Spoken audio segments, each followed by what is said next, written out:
Hello, weary traveller. Come, sit by my fire. The night is long, and the stars above hold many secrets.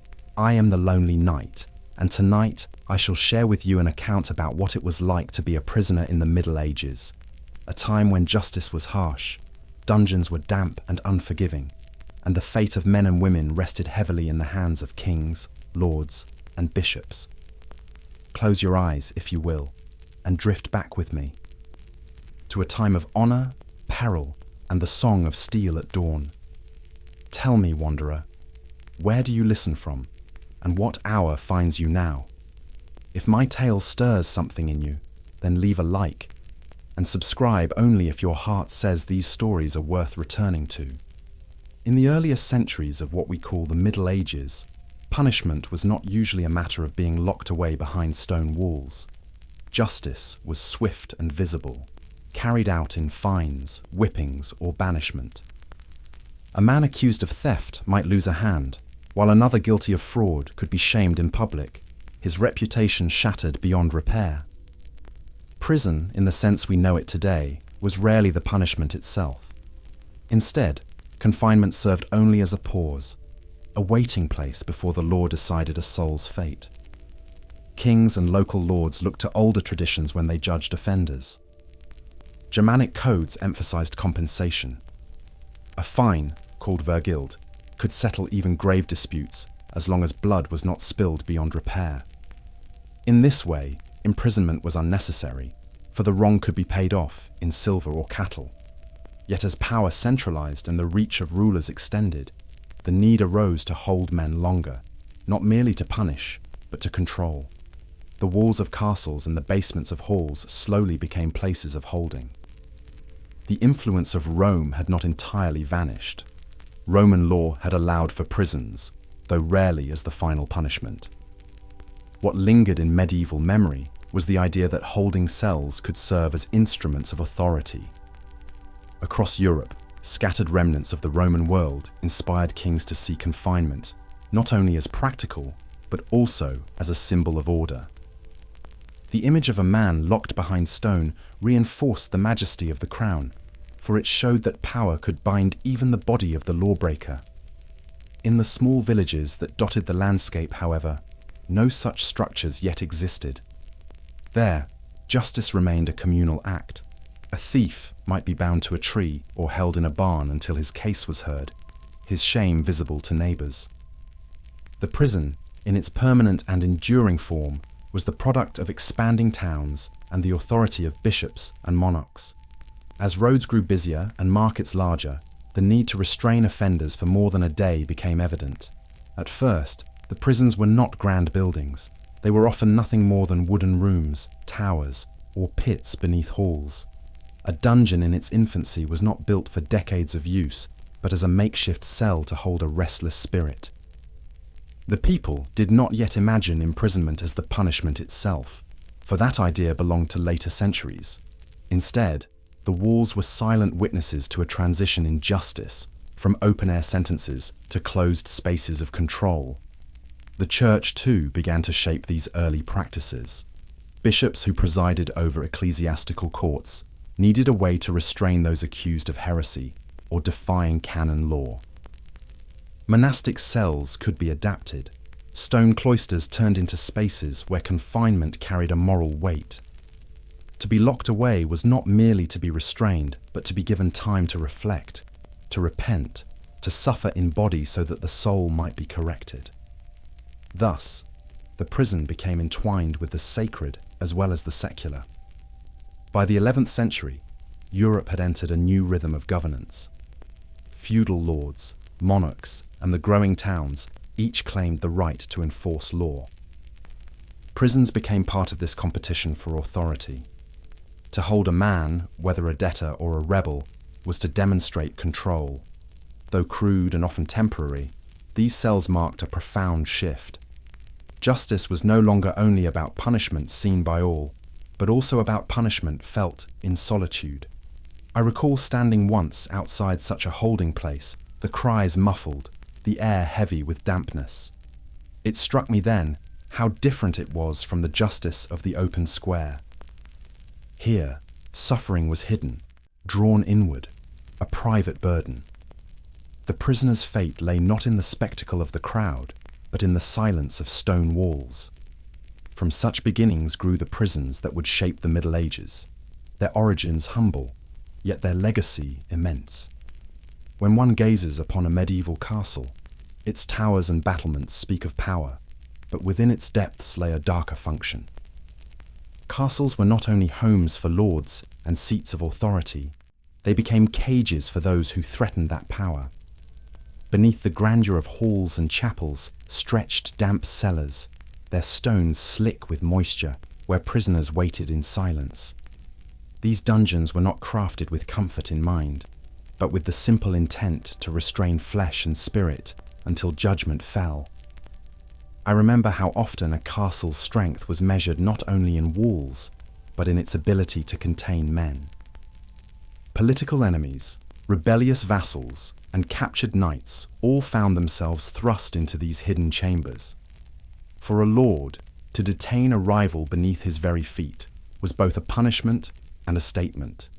Defiance could be buried, unseen, beneath the weight of his domain. In that way, the castle embodied feudal power in stone, commanding fear as much within as without. Such cells varied greatly from place to place. Some were simple rooms with barred doors, dimly lit by a crack of daylight above. Others were pits carved directly into rock, where the air was stale and the earth seemed to close upon the captive. Water seeped through walls, rats scurried freely, and chains clattered against iron rings fixed into the floor. The conditions did not seek reform, nor even justice. They served only to bind until ransom, execution, or submission was achieved. To be held in a noble's dungeon was often worse than death to a proud warrior. The sound of feasts above, the laughter of courtiers, and the tolling of chapel bells mocked the one cast into the darkness. Unlike the swift cut of a blade on the battlefield, the castle's cell offered a slower defeat, gnawing at body and soul. Many men would rather fall in combat than be dragged alive to rot beneath their enemy's roof. The treatment of such captives often depended on rank. A high-born prisoner might be housed in a guarded chamber, his dignity somewhat preserved, though still watched closely. But for common soldiers or townsmen, the fate was harsher. They were thrust into the depths, where light never touched and air was thin. In those suffocating vaults, one quickly learned the hierarchy of medieval life. Even in chains, a noble's burden weighed less heavily than that of a peasant. These prison chambers also served another role. They safeguarded wealth. Hostages for ransom were often locked within, their lives measured in coin and loyalty. The castle thus became a vault, not only of gold and grain, but of human bodies whose freedom could be sold. Entire wars turned upon the fate of such captives, for their release could strengthen alliances, or their death break a family's hold on power. The dungeon, then, was a battlefield of a different kind. Some castles grew infamous for their cells. The Tower of London, though later expanded, began as just such a fortress prison, holding both traitors and royals alike. Across Europe, others followed suit, becoming symbols of terror as much as defense.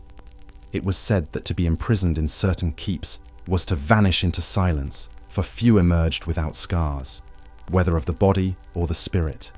Castles thus bore a dual face, one of majesty above, one of misery below.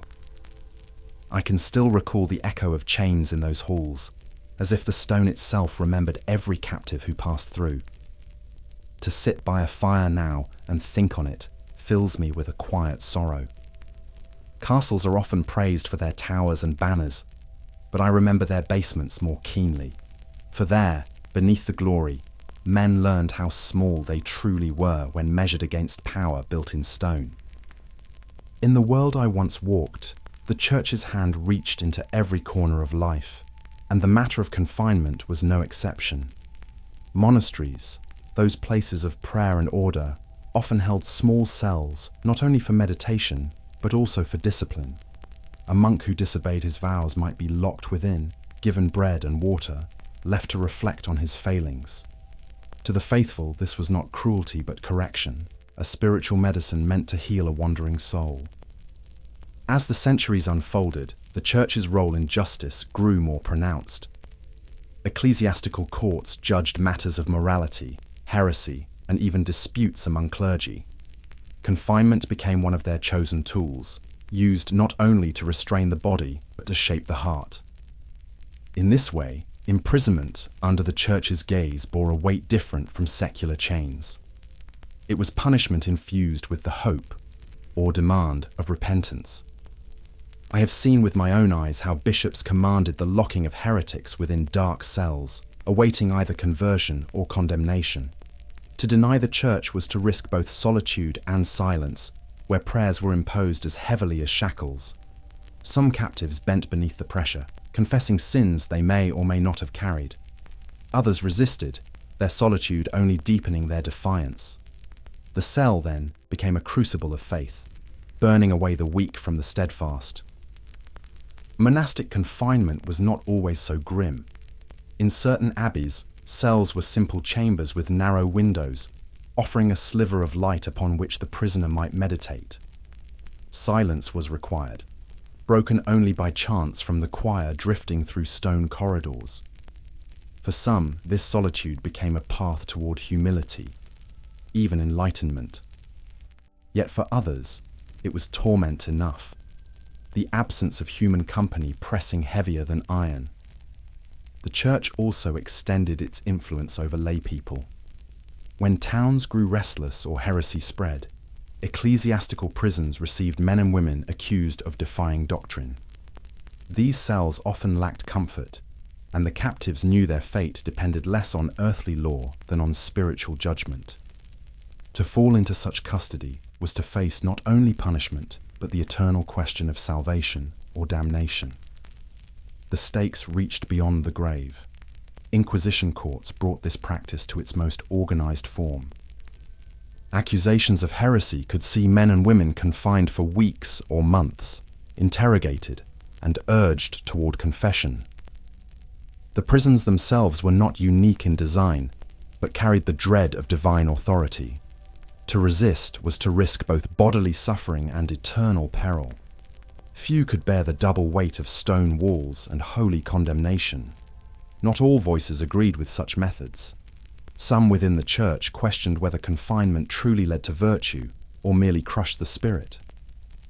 Yet the practice endured, woven into the fabric of medieval life. By restraining the body, ecclesiastical leaders believed they could guide the soul, even against its own will. For centuries, that belief gave birth to cells as holy tools of discipline. The memory of those walls lingers with me still. They were not carved for cruelty alone, but for control dressed in righteousness. To step into an ecclesiastical prison was to feel not just the authority of man, but the weight of heaven itself bearing down. And in that stillness, between candlelight and cold stone, many discovered how faith could either console or consume. Justice in the Middle Ages did not weigh all sins alike, yet one truth endured. A man or woman might find themselves behind bars for reasons that today would seem both harsh and ordinary. Theft and murder drew swift responses, but so too did unpaid debts, neglected taxes, or the refusal to show loyalty to one's lord. In many towns, even the whisper of heresy was enough to see someone locked away, their fate uncertain until judgment was declared. I recall seeing villagers dragged before local courts for the smallest of offences. A farmer who withheld rent from his landlord could be chained until his family produced the coin. A merchant accused of cheating weights in the marketplace might spend nights in a cell before facing the pillory. It mattered little whether the crime was born of desperation or deceit. The act itself marked the offender as one who had broken the fragile peace of the community. Political disobedience carried its own dangers. To defy one's feudal obligations was not only rebellion, but treason, and castles across Europe held men accused of plotting against their lords. Even words could condemn, for an insult against the king or church was treated as no less a crime than theft of silver. In such cases, prison was not merely a cage, but a reminder that power tolerated no cracks in its foundation. The church also cast its net widely.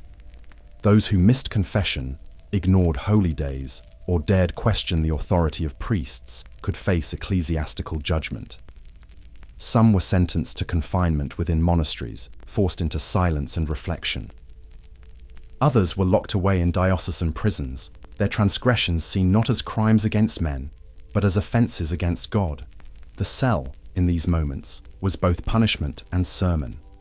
The law struck unevenly across the social order. A noble might avoid the dungeon through negotiation or ransom, while a peasant with no coin to offer would be cast into the filth of a town prison. Many who found themselves confined were guilty of poverty more than malice. To be poor in the Middle Ages was to tread a thin line between survival and accusation, where hunger could easily push one into the grasp of the law. Debtors filled a great number of cells. A man who could not repay what he owed could languish in confinement until his family begged, borrowed, or bargained for his release. The cruelty lay in the cycle it created. The longer he remained imprisoned, the less his household could recover, ensuring that poverty deepened with each passing day. The prison thus became not only a place of punishment, but of despair for entire families. It is easy to imagine prisons as filled with hardened criminals, but the truth was far more complex.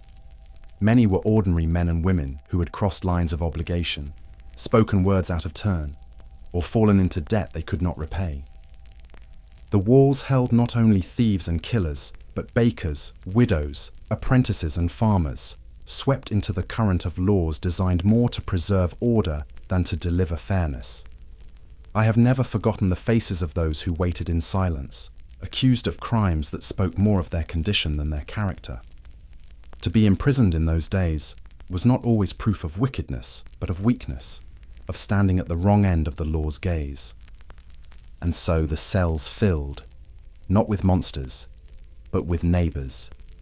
Reminders that in the Middle Ages, justice was as much about power as it was about guilt. In the rigid world of medieval order, not all chains weighed the same.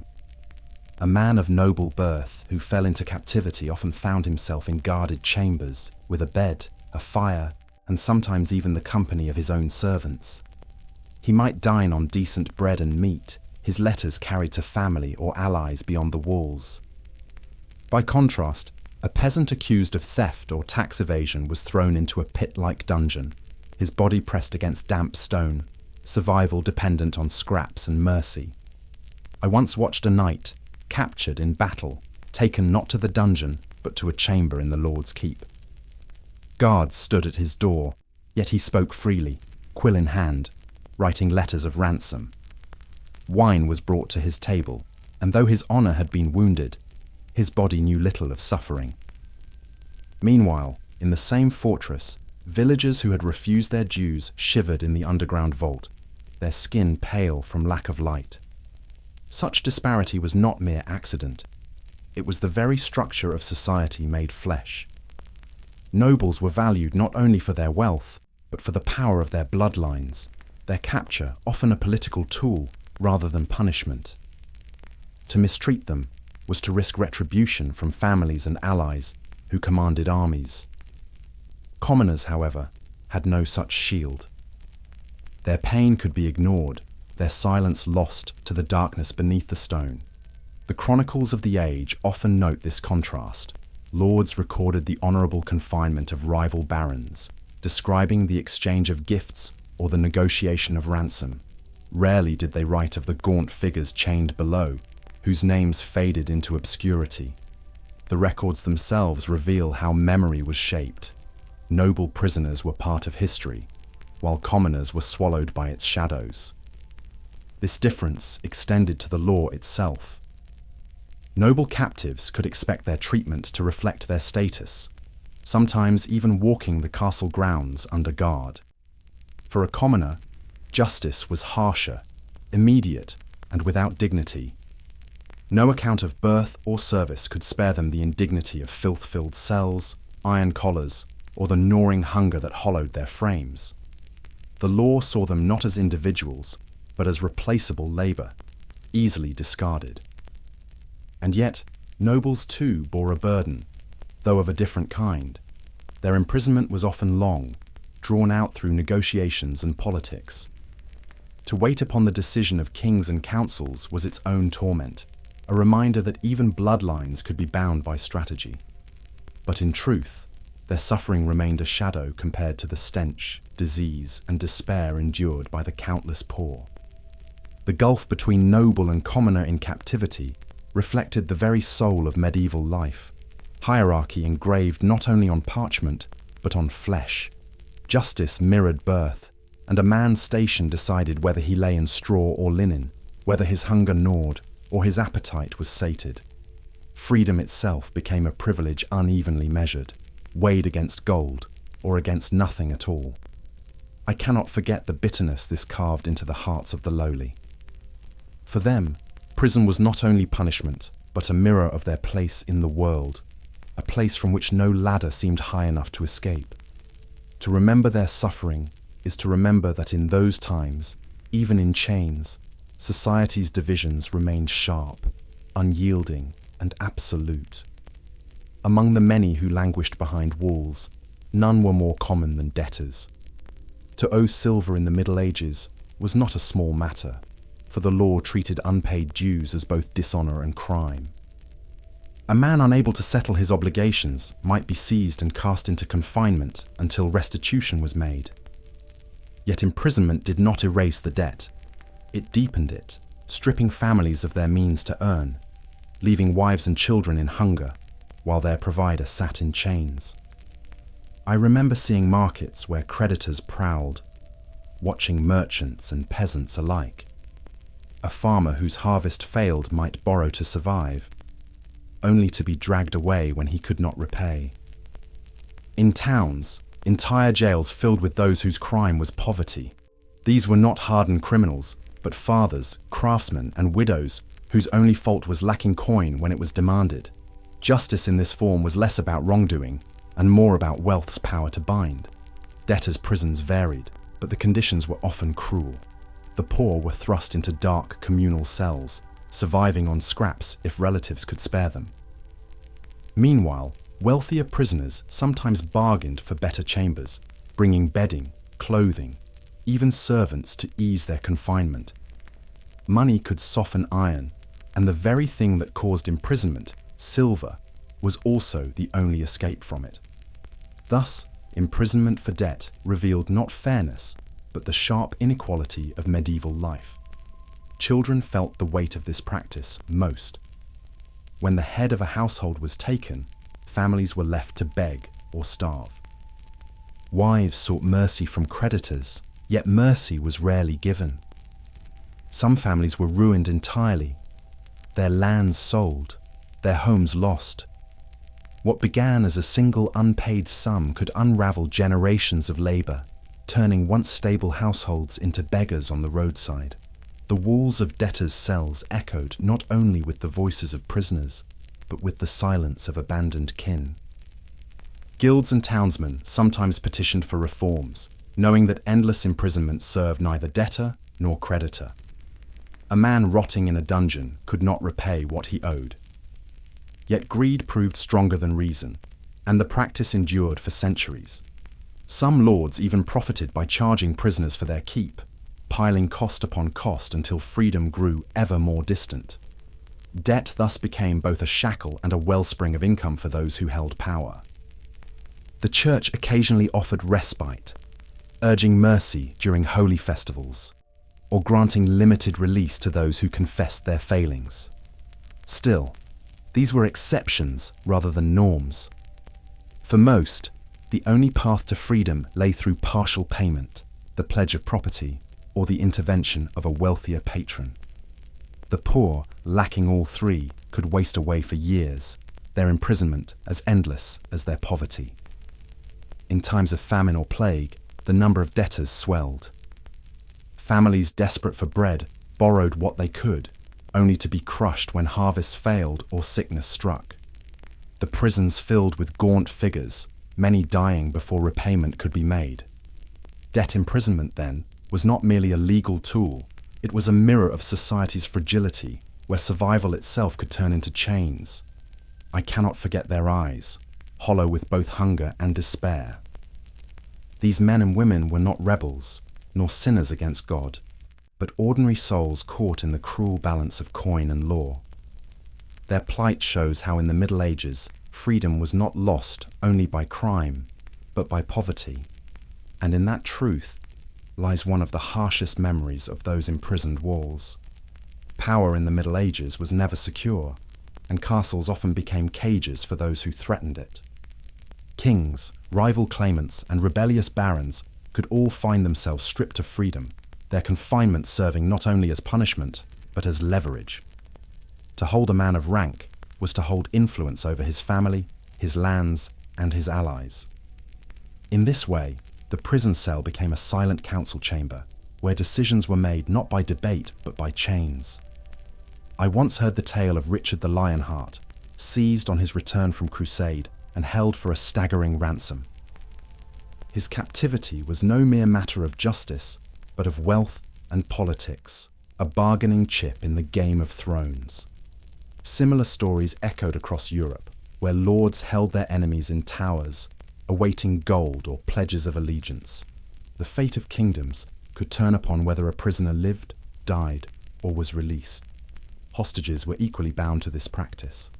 Children of noble birth were often exchanged between rival houses to secure treaties.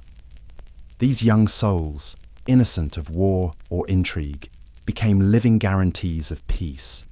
Raised in foreign courts, they lived in comfort compared to common prisoners, yet the knowledge of their role weighed heavily.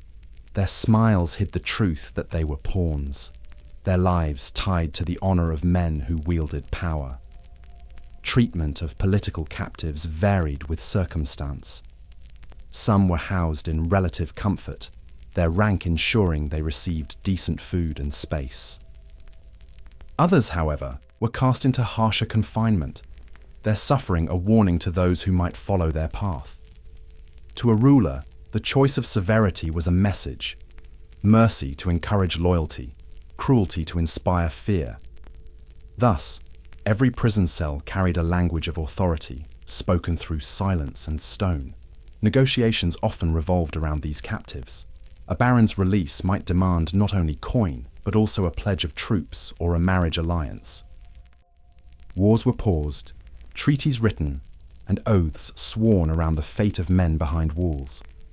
In this way, the dungeon became a battlefield of another sort, its weapons not swords and spears, but pen, parchment, and ransom. The prisoner's body was both currency and message. There were those who languished for years while politics turned. Forgotten by time, their names faded as alliances shifted. Some never left their confinement, their usefulness exhausted, their existence buried with the dust of the stones around them. For every king ransomed in splendor, countless lesser nobles rotted in obscurity, their captivity remembered only by the silence they left behind. The spectacle of power ensured these stories were not hidden. Chroniclers recorded the fate of high captives, noting the sums paid and the treaties forged. To release a prisoner was to declare strength. To keep him was to declare dominance. Each decision echoed through the corridors of courts, shaping not just lives, but the very course of nations. I often reflect on how the chains of political prisoners were heavier than iron alone. Their bondage held entire families, towns, even realms within its grasp.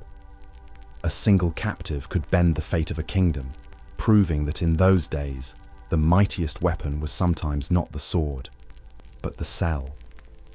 Faith in the Middle Ages was not only a matter of belief but of obedience, and those who strayed from the accepted path often found themselves imprisoned. To question the teachings of the Church was to risk not only excommunication, but confinement in cells designed for correction. Men and women accused of heresy were bound, their fates tied to the decisions of ecclesiastical courts. The prison became a place where the soul itself was judged, the body merely its vessel. I recall how whispers of heresy could spread like fire, consuming reputations before trials began. those accused were led to cells attached to cathedrals or episcopal palaces, where their isolation served as a warning.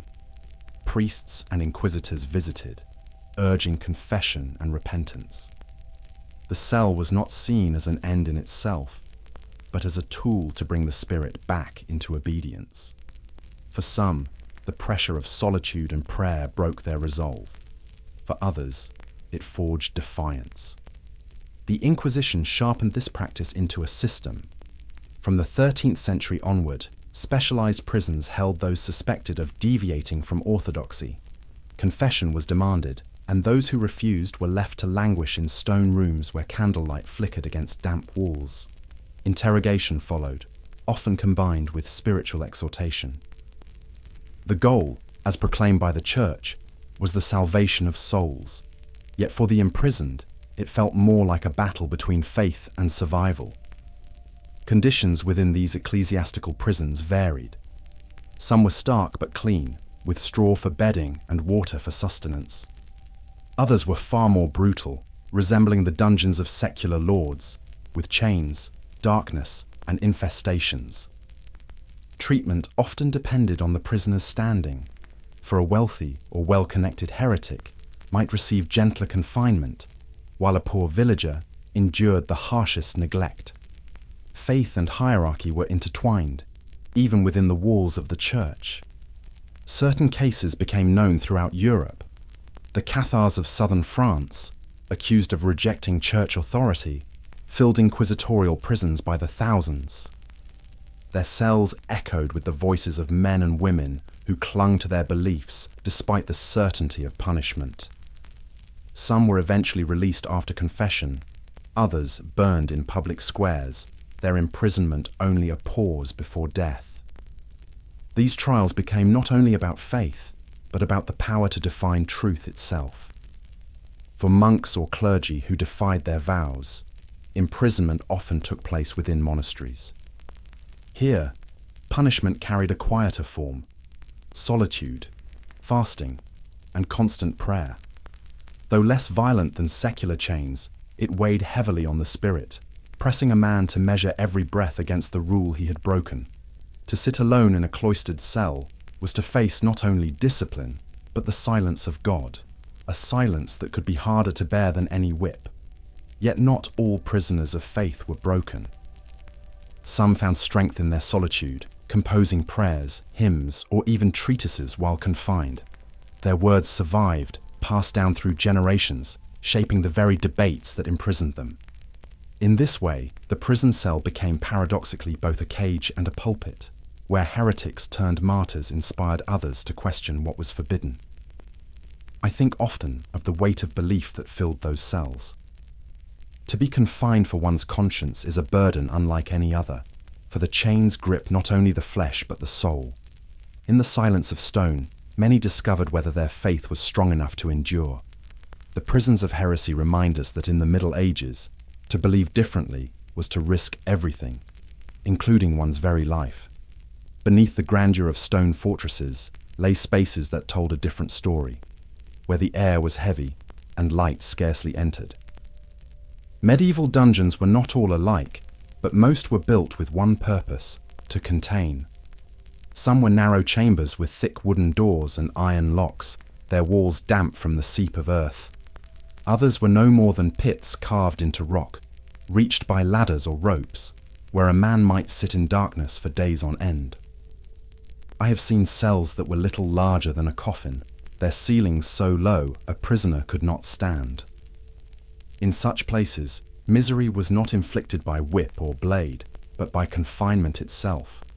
The walls pressed upon the mind as much as the body, and the silence was broken only by the scurrying of vermin. These designs were not crafted for comfort or justice. They were simple tools of restraint, reminders of authority's reach. Contrary to tales told in later centuries, not every dungeon was a chamber of torture. Most were designed only to hold men until judgment, ransom, or punishment was decided. The harshness came less from deliberate cruelty than from neglect.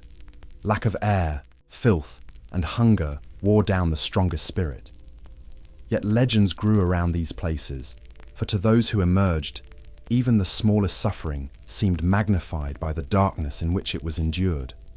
Castles often placed their dungeons deep underground, using the very earth as a barrier. Stone vaults absorbed the chill, keeping the air perpetually cold and damp. Prisoners huddled together for warmth, or else shivered alone in solitude. Water trickled down walls, pooling in corners, while rust crept over chains and locks. The architecture itself ensured despair, for the space denied not only freedom, but any sense of time or change. In towns, prisons could be simpler, but no less grim. A barred room beneath the Guildhall, a tower chamber reinforced with iron, or a cellar in the sheriff's house, all served as makeshift dungeons. These places lacked grandeur, yet their effect was the same. To be placed behind a locked door, however crude, was to be cut off from life's rhythm, left to face the uncertainty of judgment. The design mattered less than the weight of the barrier itself. Some dungeons held multiple prisoners together, while others confined each person in solitude. Shared spaces bred chaos, with arguments, prayers, and weeping echoing in the darkness. Solitary cells, though quieter, carried a different torment, the slow erosion of the mind in silence. Both designs revealed the same truth. The goal was not to heal or redeem, but simply to restrain until authority chose the next step. A few castles became infamous for their cells, their very names striking fear in the hearts of peasants and knights alike. The oubliette, a pit entered only from above, symbolized this dread. Once lowered into such a place, escape was nearly impossible, and the prisoner was left to the mercy, or indifference, of his captors. It was not always death that awaited, but the knowledge that one's fate lay entirely in another's hand. I cannot forget the echo of voices carried through stone, muffled and distant, as if swallowed by the earth itself. The design of these dungeons was never meant to reform, only to remind men of their smallness before power. To stand outside their barred doors was to hear despair woven into the very architecture, proof that walls and locks could break the spirit as surely as any sword. To step inside the walls of a medieval prison was to enter a world stripped of dignity. The air was thick with the stench of unwashed bodies, waste, and rot. Overcrowding was common, with men and women crammed together in spaces never meant to hold so many. Disease spread quickly through the straw and filth, while vermin crawled freely over chains and bedding. The misery was not born of deliberate torture, but of neglect, where survival depended as much on endurance as on luck. I have walked past such places, hearing the coughing and groaning that seeped through the cracks of doors. Food was scarce, often nothing more than stale bread and water, and the weak were left to fade away. Families were expected to bring provisions, and those without kin suffered most. Hunger gnawed not only at the stomach, but at the spirit, hollowing men into shells of themselves. The prison was a place where poverty showed its sharpest teeth. Bedding, when provided, was a thin layer of straw, quickly fouled and crawling with lice. Blankets were rare, and in winter the cold stones bit into the bones of the confined. Many huddled together for warmth, their breath forming clouds in the chill air. In summer, the same walls trapped heat and stench, turning the air heavy and suffocating. The body endured constant discomfort, leaving the mind little rest from its torment. Water seeped into many underground cells, forming puddles that never dried. Prisoners slept in dampness, their feet swollen and their skin raw. In such conditions, illness was inevitable. Dysentery, fever, and plague often claimed lives before judgment could be carried out. There was no mercy in these walls, only the slow erosion of health. To be locked away was not simply to lose freedom, but to risk death by neglect. Not all suffered equally. Nobles with coin to spare could buy better conditions, chambers with windows, fire for warmth, or servants to tend to them. Commoners, however, languished in the depths, unseen and forgotten. The disparity revealed how even in chains, society preserved its cruel divisions. Privilege followed a man into prison, just as surely as poverty condemned another to misery. Some prisoners attempted to keep their spirits alive by carving marks into the walls, counting days, or inscribing prayers.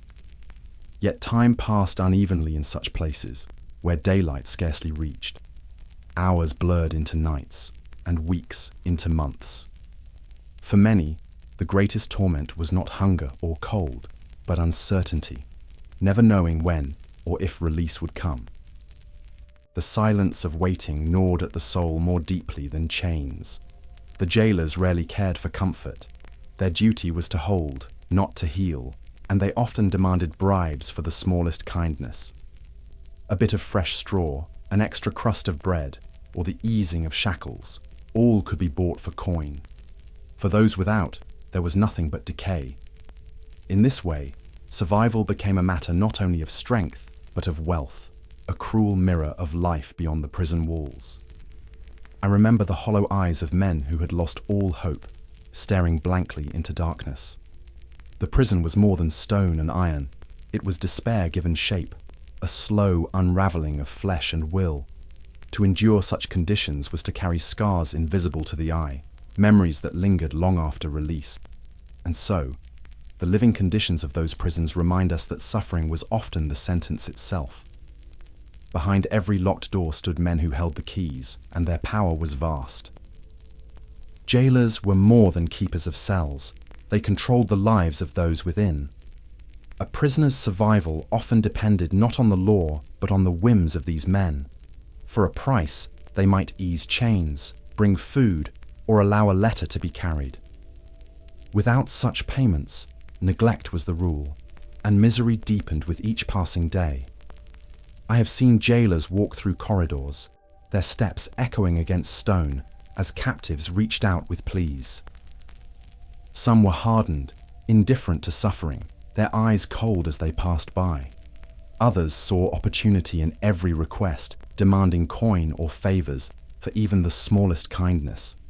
Corruption seeped into the very fabric of prison life, for when survival could be bought, justice itself became a matter of wealth.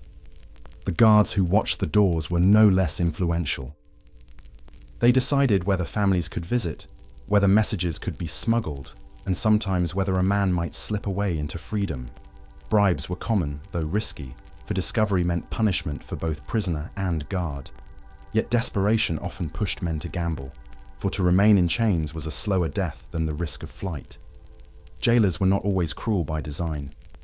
Many were poorly paid, their position lowly and despised.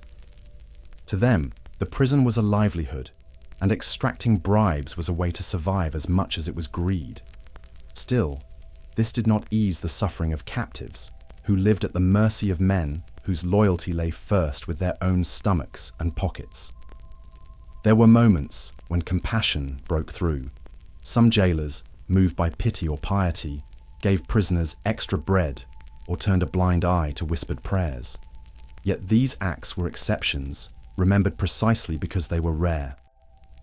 For most captives, the presence of a jailer meant not mercy, but control, the reminder that every aspect of life behind bars depended on another man's will. The authority of these keepers extended to punishment. A prisoner who resisted, shouted, or struck out could be beaten or chained more tightly. The law itself offered little protection, for within the walls, the jailer's word carried weight. To endure imprisonment meant not only surviving the cell, but navigating the temper of those who guarded it. In some records, jailers are noted as betraying their lords, selling freedom to wealthy captives. Entire escapes were arranged through such corruption, where gold spoke louder than iron. These betrayals reveal the fragile nature of imprisonment, showing that even the strongest walls could be undone by human greed. The cell was strong, but the loyalty of its keeper was often weak. I can still hear the rattle of keys at a jailer's belt, the sound that decided whether doors opened or remained shut. Their power was quiet yet absolute, shaping lives in ways the law itself could not. In truth, the jailer embodied the prison, neither just nor merciful, but necessary, feared, and inescapable. The meals of those confined were a reflection of how little their lives were valued. Most received little more than coarse bread, hard with age, and water drawn from nearby wells. At times, thin gruel was added, a mixture of grain boiled until it lost both taste and nourishment. For many, these meager rations were not enough to sustain health. Malnutrition hollowed the body, and weakness became as deadly as chains. Survival depended not only on will, but on whether food reached one's mouth at all. Families often bore the burden of keeping prisoners alive. In many towns, it was expected that wives, children, or neighbors would bring food to the jail. Without such support, a captive could easily starve. This practice revealed the cruel indifference of the system. Imprisonment punished not just the individual, but all who loved him. Families already burdened by debt or loss of labor were forced to share what little they had, stretching survival thin on both sides of the walls. I once saw a poor debtor's family at the gates of a prison, clutching a bundle of stale loaves. Their faces carried both shame and desperation, for they knew that without those crusts, their kin inside would waste away. Wealthier prisoners, by contrast, arranged for deliveries of meat, ale, and fruit, bribing guards to allow such comforts through. Thus, food became not only sustenance, but a measure of status, dividing even those in captivity. The quality of bread itself varied. Rye bread, dark and heavy, was most common, though in years of bad harvest, it was often mixed with peas, beans, or even ground acorns. Such loaves filled the belly, but offered little strength, and sickness followed when substitutes grew too frequent. Water, often stagnant or tainted, spread disease as easily as it quenched thirst. In this way, nourishment was a gamble, and each meal carried its own risks. Prisoners devised ways to stretch what little they had. Bread was softened in water to make it edible, or scraps of straw burned to warm thin gruel. Those with ingenuity bartered with fellow captives, exchanging morsels for favors. Hunger, however, stripped away pride, and men who had once commanded respect could be found gnawing on bones or fighting rats for crumbs. In the prison, dignity was consumed alongside food. In monasteries, confinement sometimes carried different rules. Meals of bread and water were seen as penance, reminders of humility before God. These rations, though sparse, were symbolic as much as practical, meant to strip away excess and focus the mind on repentance. Yet for the body, the result was the same: weakness, frailty, and suffering that marked every day behind the cloistered doors. When famine struck the land, prisons became places of desperation beyond measure. Already meager rations shrank further, and many perished before judgment ever came. Records tell of jails emptied not by mercy, but by death. The bodies carried out into the streets to be buried hastily. Hunger did what no executioner needed to, and the walls became tombs for those forgotten by society. I cannot forget the sight of men's eyes hollowed by starvation, their voices trembling with the plea for a crust. Food in the prison was never just nourishment, it was hope itself, fragile and fleeting. To eat was to endure another day, to go without was to step closer to death. And so, every crumb of bread was precious, a lifeline in a world of stone and iron. In those centuries, justice often sought not only to punish, but to extract words from the mouth of the accused. Torture was sanctioned in many realms as a lawful means of gaining confession, though its use was bound by rules that varied across lands. The rack, the strappado, and the thumbscrew are remembered today, but in truth, threats and psychological pressure were more common than the devices themselves. Fear alone could bend many into speaking, whether the words were true or not. I recall hearing cries echo from chambers where men were questioned, their voices breaking under the weight of both pain and despair. To the authorities, confession was proof of guilt, a seal upon the case. Yet those confessions, often wrung from agony, were not always born of truth. Many spoke what they thought would end their torment, their innocence drowned in the sound of their own screams. Thus, justice was mixed with cruelty, and truth became clouded in suffering. Some regions limited the use of torture, allowing it only after certain evidence had been gathered. The Church, too, debated its morality, though the Inquisition made use of it when heresy was suspected. In these moments, torture was not described as cruelty, but as correction, a way to force the sinner to admit his error and save his soul. Such reasoning cloaked pain in the language of salvation, making torment appear holy in the eyes of the law. Devices varied in their purpose. The rack stretched the body, joints tearing under relentless tension. The strappado lifted men by their arms bound behind them, shoulders dislocating under their own weight. Yet often, simple methods sufficed: privation of sleep, isolation, or humiliation before peers. These broke spirits as surely as any wheel or screw. The torment was not always of flesh alone, but of the mind and soul, corroded by unrelenting pressure. For common criminals, torture was less frequent than one might think, reserved more for grave cases or matters of heresy. Still, the fear of it hung heavy in prisons, whispered among captives as they awaited judgment. The uncertainty gnawed as much as the pain itself, for not knowing whether one would be called to the chamber was its own form of torment. Silence and dread became chains heavier than iron. There were those who resisted, enduring agony without yielding the words demanded. Chroniclers wrote of such defiance with awe, though often the outcome was death. Few could withstand the cruelty for long, and most yielded eventually. The human body has limits, and in those chambers, the boundaries of flesh and spirit were pushed until they broke. The legality of torture was wrapped in ritual. Records were kept, oaths sworn, and witnesses present, as if the presence of formality could cleanse the act of its brutality. To those outside, it was framed as part of rightful justice, yet to those within the cell, no parchment or ritual could mask the reality.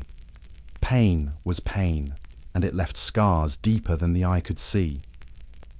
Even now, as I sit by the fire, I cannot forget the weight of that practice upon the age. Torture was not everywhere, nor constant, but where it existed, it carved fear into the hearts of all. It taught that truth could be forced, that the body was a tool for power, and that justice could be as cruel as the crimes it sought to punish. Iron was the silent language of punishment in those days, and it spoke through the weight of chains and the bite of locks. Prisoners were rarely left free to move, for shackles bound ankles and wrists, reducing each step to a struggle. The sound of iron clattering against stone became the music of captivity, a constant reminder that freedom had been stripped away. To carry chains was not only to endure their weight, but to wear one's disgrace upon the body. I have seen men seated in stocks upon the public square, their heads and hands trapped within heavy timbers. These punishments were meant as lessons to others, for passers-by hurled insults, filth, or even stones. Shame was the true weapon of the stocks, exposing a man not only to discomfort, but to ridicule. To be bound in this way was to be paraded as an example. One person's suffering turned into the instruction of a crowd. Inside prisons, restraints took many forms. Iron collars fastened to the wall held prisoners upright, while manacles chained them in place upon the ground. Some were tethered to rings set into the floor, their movement limited to the length of a single arm's reach. These measures were not always necessary to prevent escape, but they displayed control, ensuring that captives understood their powerlessness. For nobles, such harsh binding was less frequent. Their status often spared them from the indignities of iron, granting them guarded chambers instead. Commoners, however, were rarely so fortunate. Shackles gnawed at their skin until sores opened, the rust of the chains seeping into wounds. In such suffering, illness thrived, and many wasted away not from judgment, but from infection born of restraint. Stocks and pillories also served as instruments of spectacle. In towns and villages, they were placed where markets bustled, turning punishment into theatre. The bound offender became an object of scorn, mocked by neighbours who once shared bread or prayer. It was not the chains alone that wounded, but the eyes of those who watched. Public shame clung longer than the bruises left by wood and iron. In certain places, more cruel devices existed. Some cells were designed so small that a man could neither stand nor lie down, forcing him into constant discomfort. These cages broke the spirit more than the flesh, confining the body until the mind surrendered. To live in such a prison was to learn that suffering did not always come with blows, but in the endless absence of relief. Prisoners often sought release not in escape, but in the easing of their bonds. Bribes to jailers could bring looser chains, or a moment's freedom from collars. Yet such mercies were fleeting, for once coin was gone, iron returned. The weight of restraints taught that even the smallest comfort had to be purchased, and poverty meant not only hunger, but an inability to lessen the pain of captivity. I think often of how these instruments revealed the true nature of justice in those days. Chains were more than metal. They were symbols, visible marks of a man's fall from freedom to submission. To hear them clatter was to hear power itself made physical, binding both flesh and spirit until little remained but obedience. Confinement in the Middle Ages was rarely seen as the punishment itself. A prison cell was most often a place between two fates, where a man lingered until judgment was decided. Some awaited trial, others the call of the executioner, and still others the chance for ransom or pardon. Days passed without clarity, each sunrise carrying the weight of uncertainty. The walls were not their final sentence, but the prelude to what lay beyond them. I recall standing guard outside such cells, listening to murmurs of prayer and fear. Prisoners clung to hope that their fate might change with the turning of a season or the mercy of a lord. Yet more often, their waiting ended with public punishment, whipping, mutilation, or death. For them, the dungeon was not where suffering concluded, but where anticipation deepened, stretching out the agony of the unknown. Some endured only a few nights before being called forth, their cases swiftly judged. Others languished for weeks or months, forgotten as authorities delayed. Records were lost, disputes dragged on, and prisoners became shadows within the walls. The silence of waiting broke many spirits more surely than torture, for a man could not fight what he could not see. Each day became an echo of the last, indistinguishable from the one before. Debtors were among the few who faced long confinement. Their imprisonment lasted not until trial, but until repayment or arrangement could be made. For them, the cell was neither beginning nor end, but a life suspended. The body was caged, while the mind drifted helplessly through memories of fields, families, and homes now out of reach. Waiting was their true punishment, stretching endlessly before them. The waiting carried its own rituals. Prisoners carved marks into the stone, counting the passage of days. Some prayed aloud, voices breaking in the darkness, while others lapsed into silence, retreating deep within themselves. The jailers paid little attention, their duty not to console but to keep the door shut. And so, the weight of time bore down heavily, heavier than chains or locks. I have seen noble captives endure this with patience, sustained by the promise of ransom negotiations. Yet for the poor, whose fates were rarely discussed beyond the jail, hope dwindled quickly. Their waiting was not for freedom, but for punishment they could neither avoid nor delay. The difference lay in status, but the suffering was shared, for time ground all souls into weariness. Waiting shaped the atmosphere of every prison. Fear grew louder than footsteps, silence heavier than stone. Prisoners whispered stories to one another, not of battles or victories, but of how long they had been left in limbo. Their tales were measured not in deeds, but in days, a cruel reminder that captivity was as much about time as it was about walls. What stays with me most is how waiting stripped men of themselves.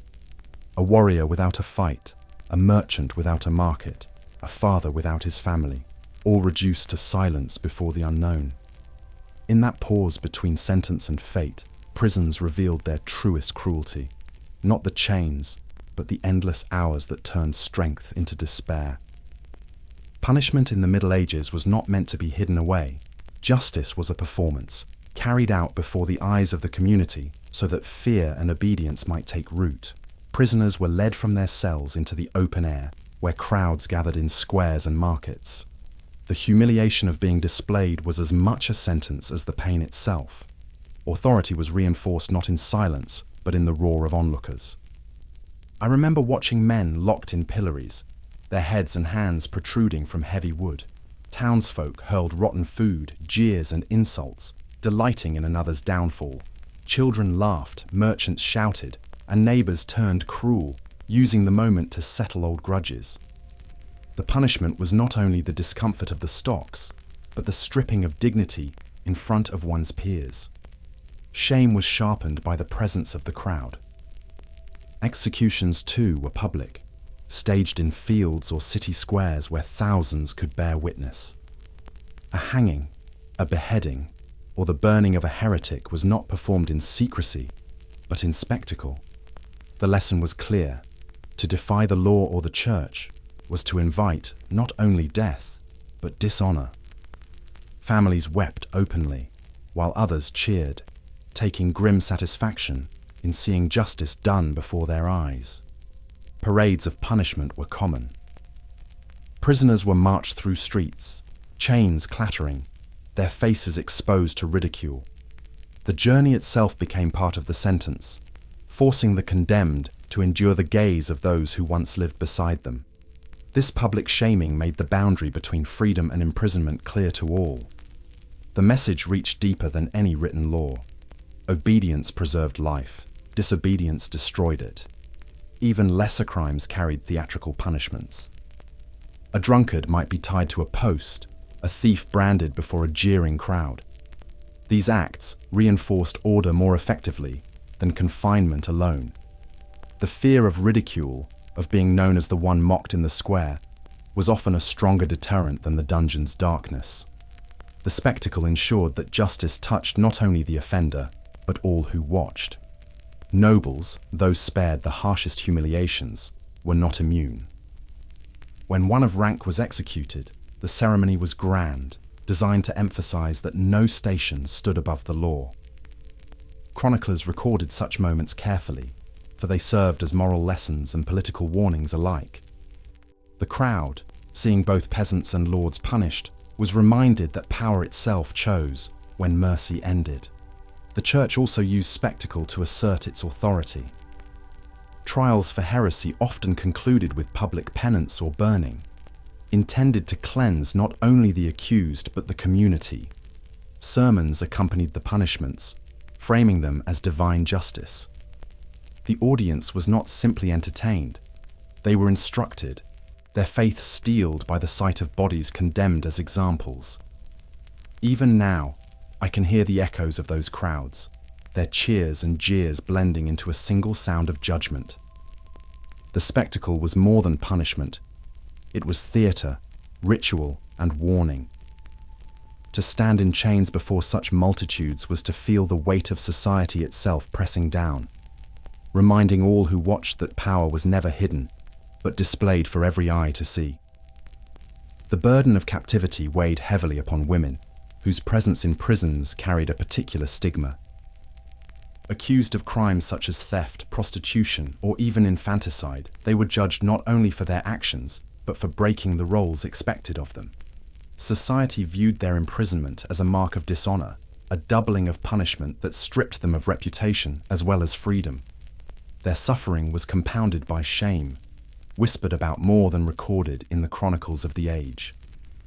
I remember the sight of women confined in separate quarters, where they endured neglect rather than care. Straw bedding, sparse rations, and constant vulnerability defined their lives behind the walls. Some were housed alongside men, where the threat of abuse lingered at every moment. In such conditions, fear became as constant as hunger. They were prisoners not only of the stone cells, but of the dangers created by their captors and fellow inmates. The crimes for which women were jailed revealed much about the age. Poverty often pushed them into theft or prostitution, acts born of desperation rather than malice. Accusations of witchcraft or heresy also swept many into cells. especially in later centuries, when suspicion and superstition grew. Their imprisonment was rarely about justice alone, but about control, reinforcing boundaries of power in both family and community. Treatment varied with status, as it did for men. Noble women might be confined in guarded chambers, spared the filth of common jails, though their isolation was no less real. They were pawns in political struggles, held to secure loyalty or inheritance disputes. For peasant women, however, confinement was harsh and degrading, their lives considered of little worth.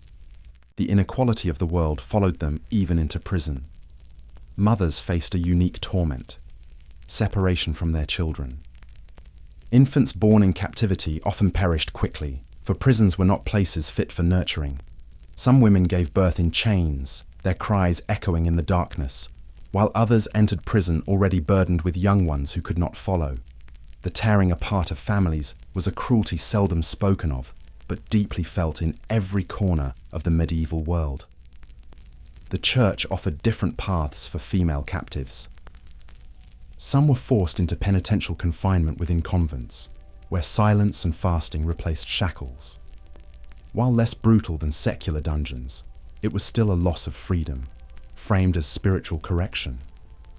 The notion that a woman's soul could be repaired through solitude reflected the intertwining of faith and punishment, binding body and spirit alike in restraint.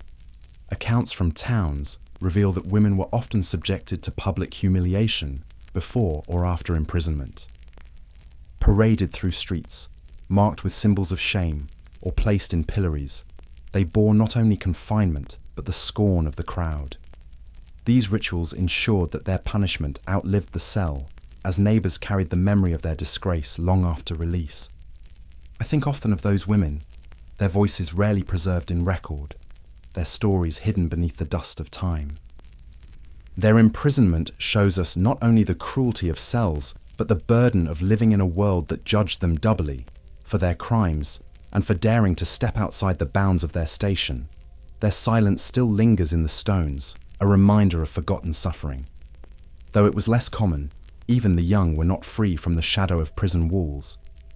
Children accused of theft, vagrancy, or petty crimes could be confined, their small bodies enduring hardships meant for grown men. Medieval law rarely spared them, for responsibility was often judged not by age, but by action. To see a boy or girl behind bars was to witness how poverty and desperation pulled entire families into the reach of justice.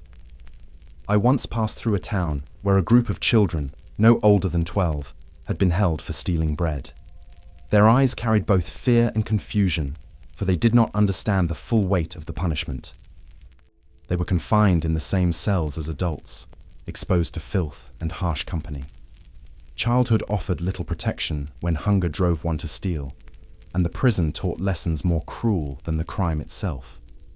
In most cases, children suffered indirectly, not by their own offense, but through the imprisonment of parents. When a father or mother was jailed for debt or disobedience, the family outside was left without support. Sons and daughters were cast into the streets, begging for food or falling into servitude. Thus, even if they never touched the stone walls of a prison, their lives bore its scars.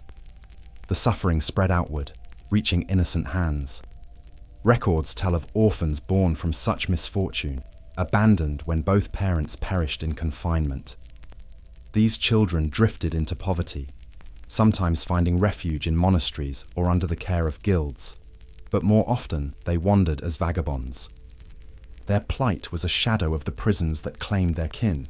Society punished not only the guilty, but all who depended on them, multiplying sorrow far beyond the cell. Some efforts were made to temper justice for the young. In certain towns, children were given lighter sentences, released sooner, or sent to work in service instead of long confinement. Yet these were acts of pragmatism more than compassion, for communities saw little use in keeping children behind bars when their labor could be harnessed elsewhere. Mercy was measured not in kindness, but in utility. The church sometimes intervened, seeing young offenders as souls in need of guidance rather than iron. Some were placed in monasteries or convents, given tasks and prayers instead of shackles. Though this spared them the worst of dungeon life, it was still a life of restraint, shaping their futures by discipline and obedience.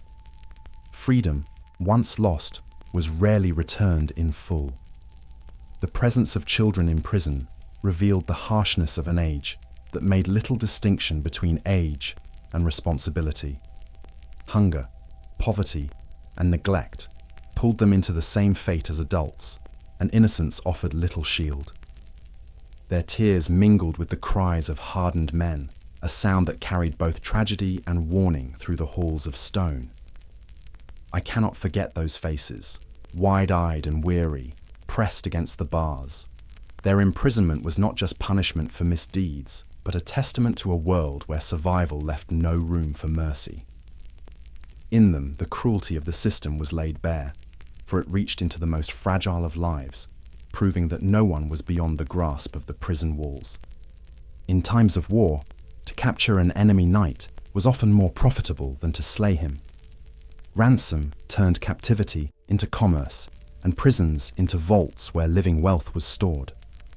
The value of a captive was measured in gold, land, or promises of allegiance. To hold a noble behind bars was to hold bargaining power, and lords across Europe relied on this practice to enrich themselves and weaken their foes. I recall tales of knights captured on the field, their armor stripped, and their names carried swiftly to their families. Negotiations began almost before the wounds of battle had closed.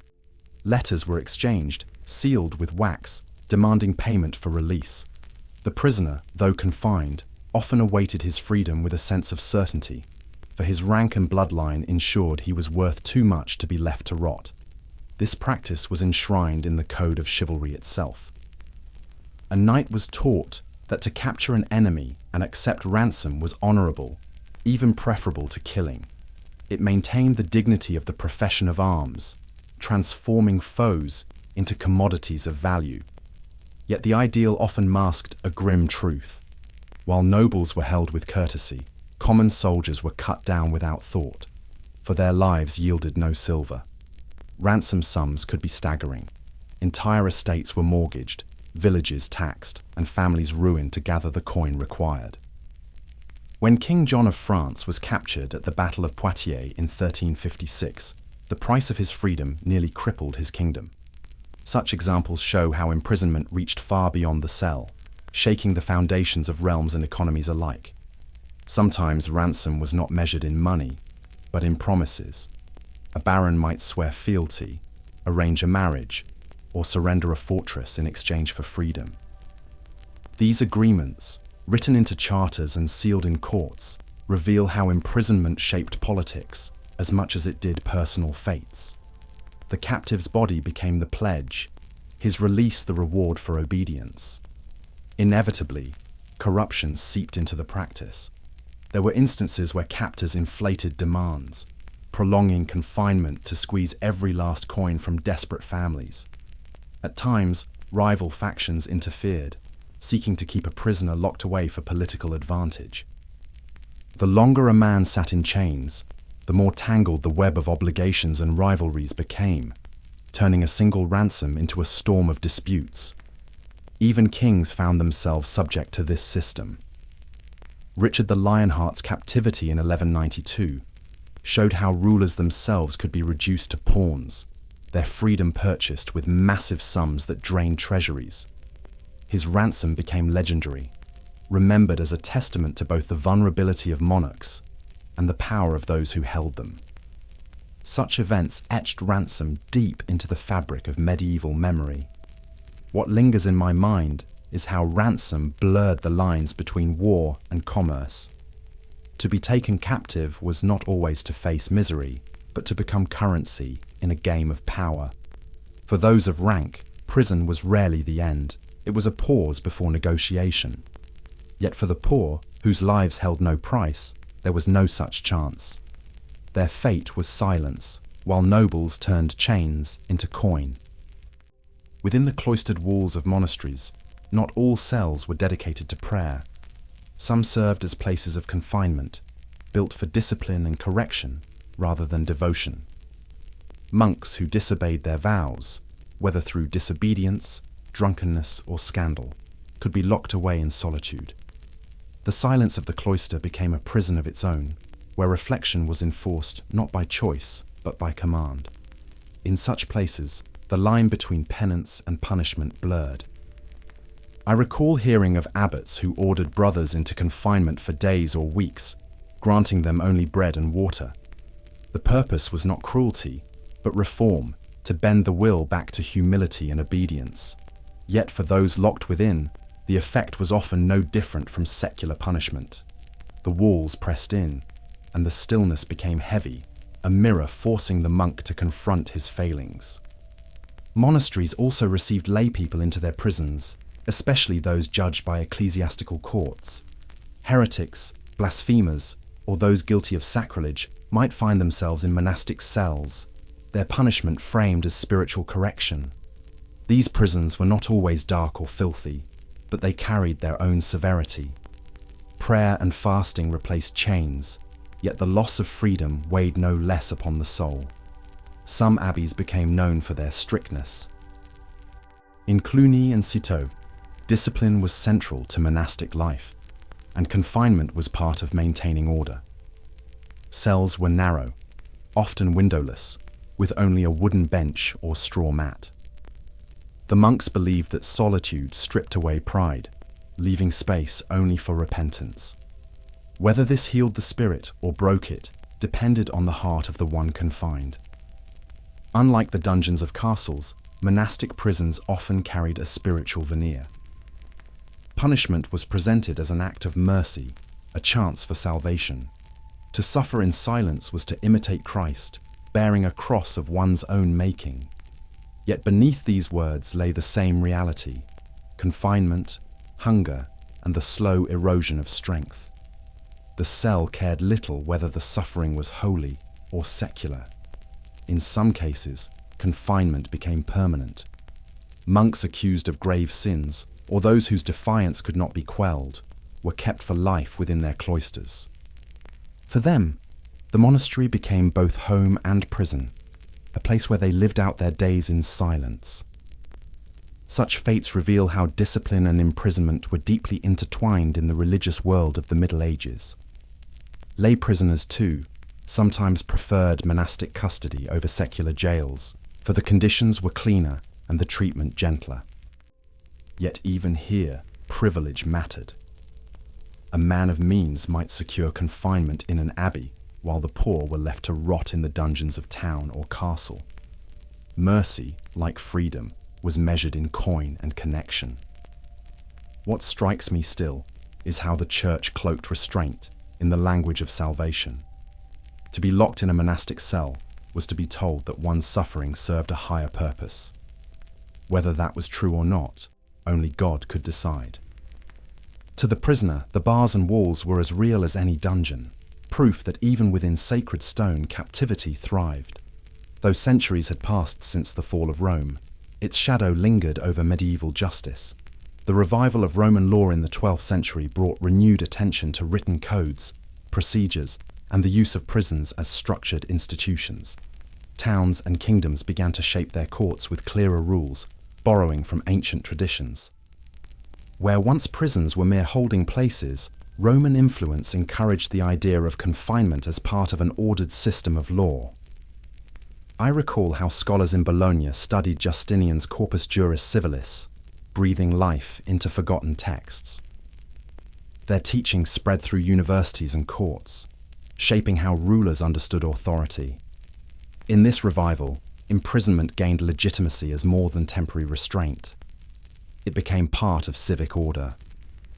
Town jails began to mirror this influence, built not as accidental spaces, but as deliberate instruments of governance. The Roman notion that punishment should be tied to law rather than vengeance altered the landscape of justice. While medieval rulers still wielded cruelty, they now wrapped it in legal formality. Records were kept, judgments documented, and prisons recognized as part of civic structure. This gave confinement a permanence it had lacked in earlier centuries, making it an institution rather than a mere afterthought of power. Yet the reach of Roman law was uneven.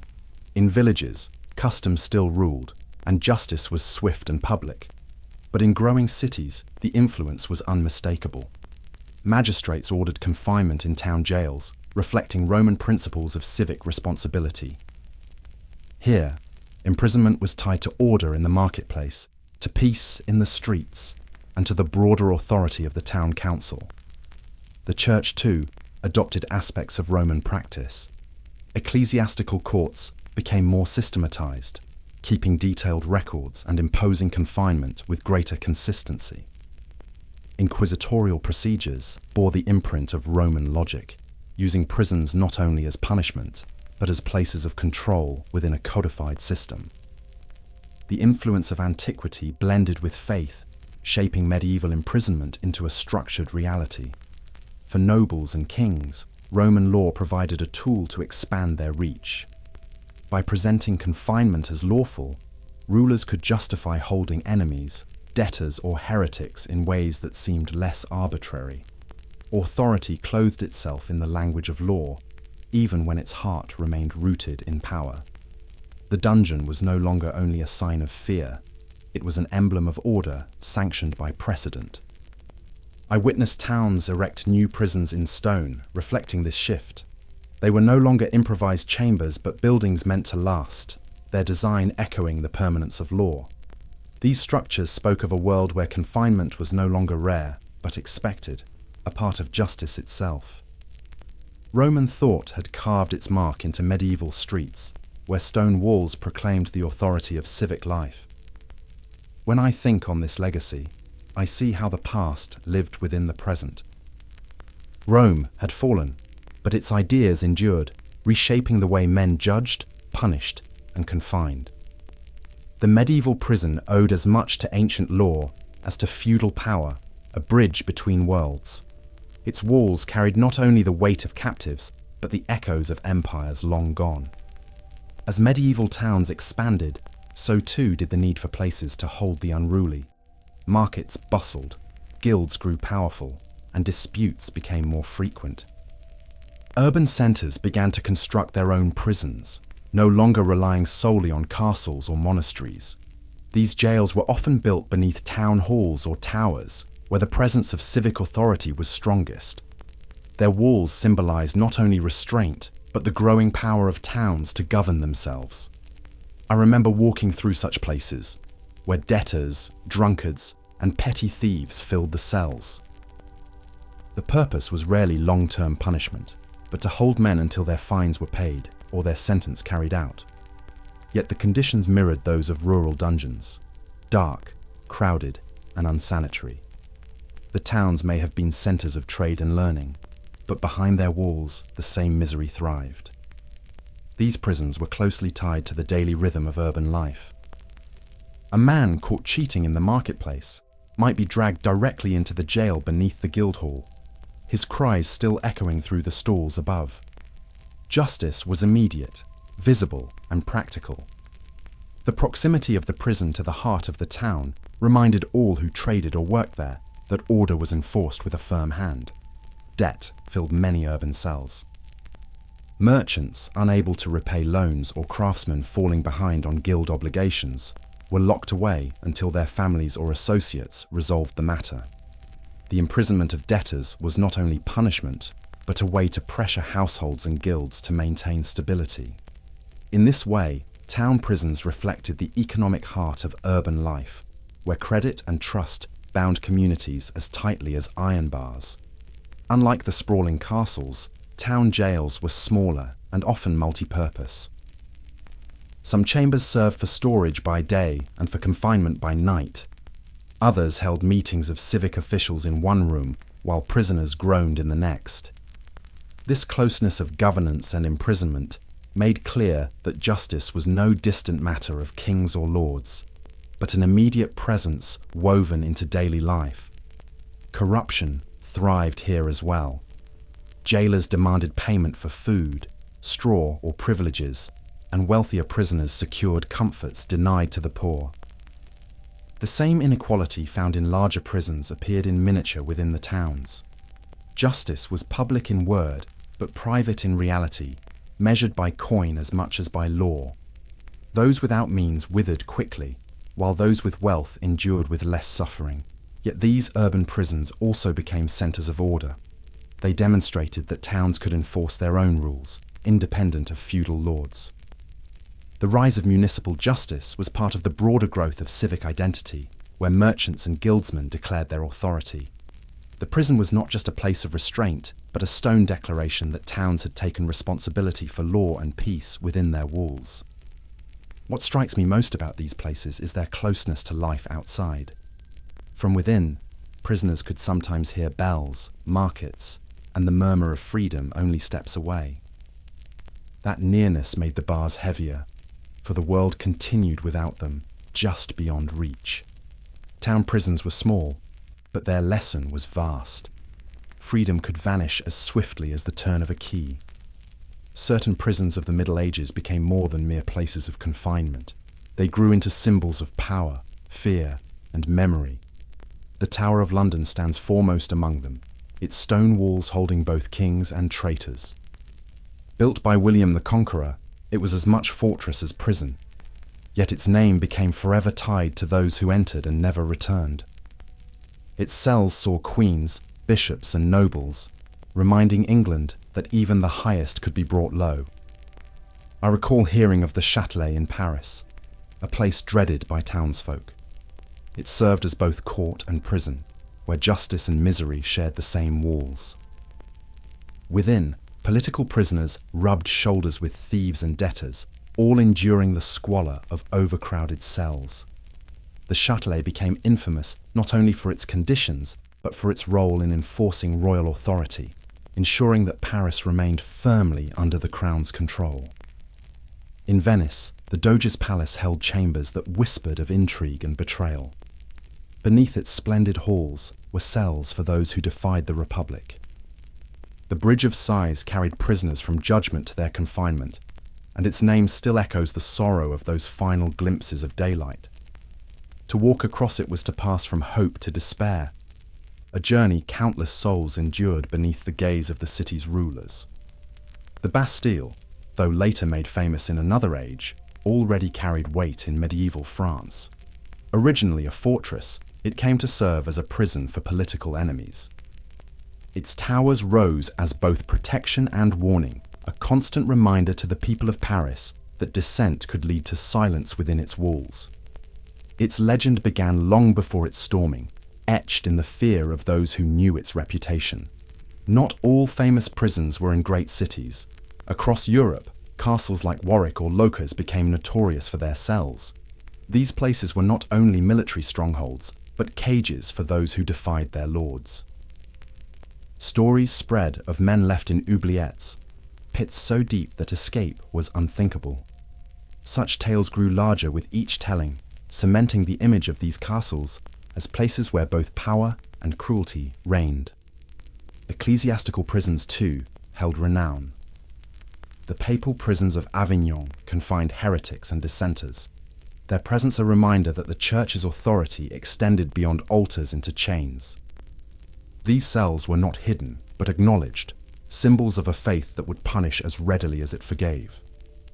The reputation of such places spread through sermons and chronicles, ensuring that fear of them reached far beyond their walls. The fame of these prisons was often less about their architecture than about the people held within them. Joan of Arc's confinement in Rouen, awaiting her trial and death, cast a shadow that still lingers. Likewise, Richard the Lionheart's captivity, though far from his own land, became a tale retold across Christendom. The walls themselves mattered less than the lives broken or transformed inside them. When I think of these prisons, I do not see only the stones, but the weight of memory they carried. Their names became warnings, their legends stronger than the chains they held. They remind us that imprisonment in the Middle Ages was not just a matter of law, but of spectacle and power, written into the very stones of Europe's most enduring fortresses. When the Inquisition spread across Europe, it brought with it a network of prisons unlike those of kings or towns. These cells were created to confine the accused of heresy, to hold them until confession, repentance, or judgment was reached. Their purpose was not only restraint, but correction, for the Church declared that saving the soul justified the confinement of the body. The walls themselves seemed to echo with sermons, for here faith and discipline were one. I recall hearing how inquisitorial prisons were designed with careful order. Some were stark chambers, plain and narrow, where silence ruled. Others were larger, built beneath episcopal courts, their corridors patrolled by guards loyal to the Church. The cells were neither as filthy as town jails, nor as comfortable as noble quarters. They stood somewhere between, reflecting both severity and structure. Punishment here wore the face of piety, even when it felt like cruelty. The treatment of prisoners varied widely. Those who confessed quickly might be given lighter conditions, urged to pray and fast in solitude.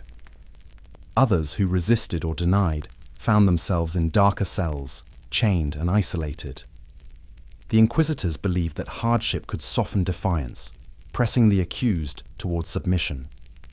It was a prison of the mind as much as of the flesh, designed to break resistance through both silence and fear. Confessions were the lifeblood of the Inquisition, and the prisons became their crucible.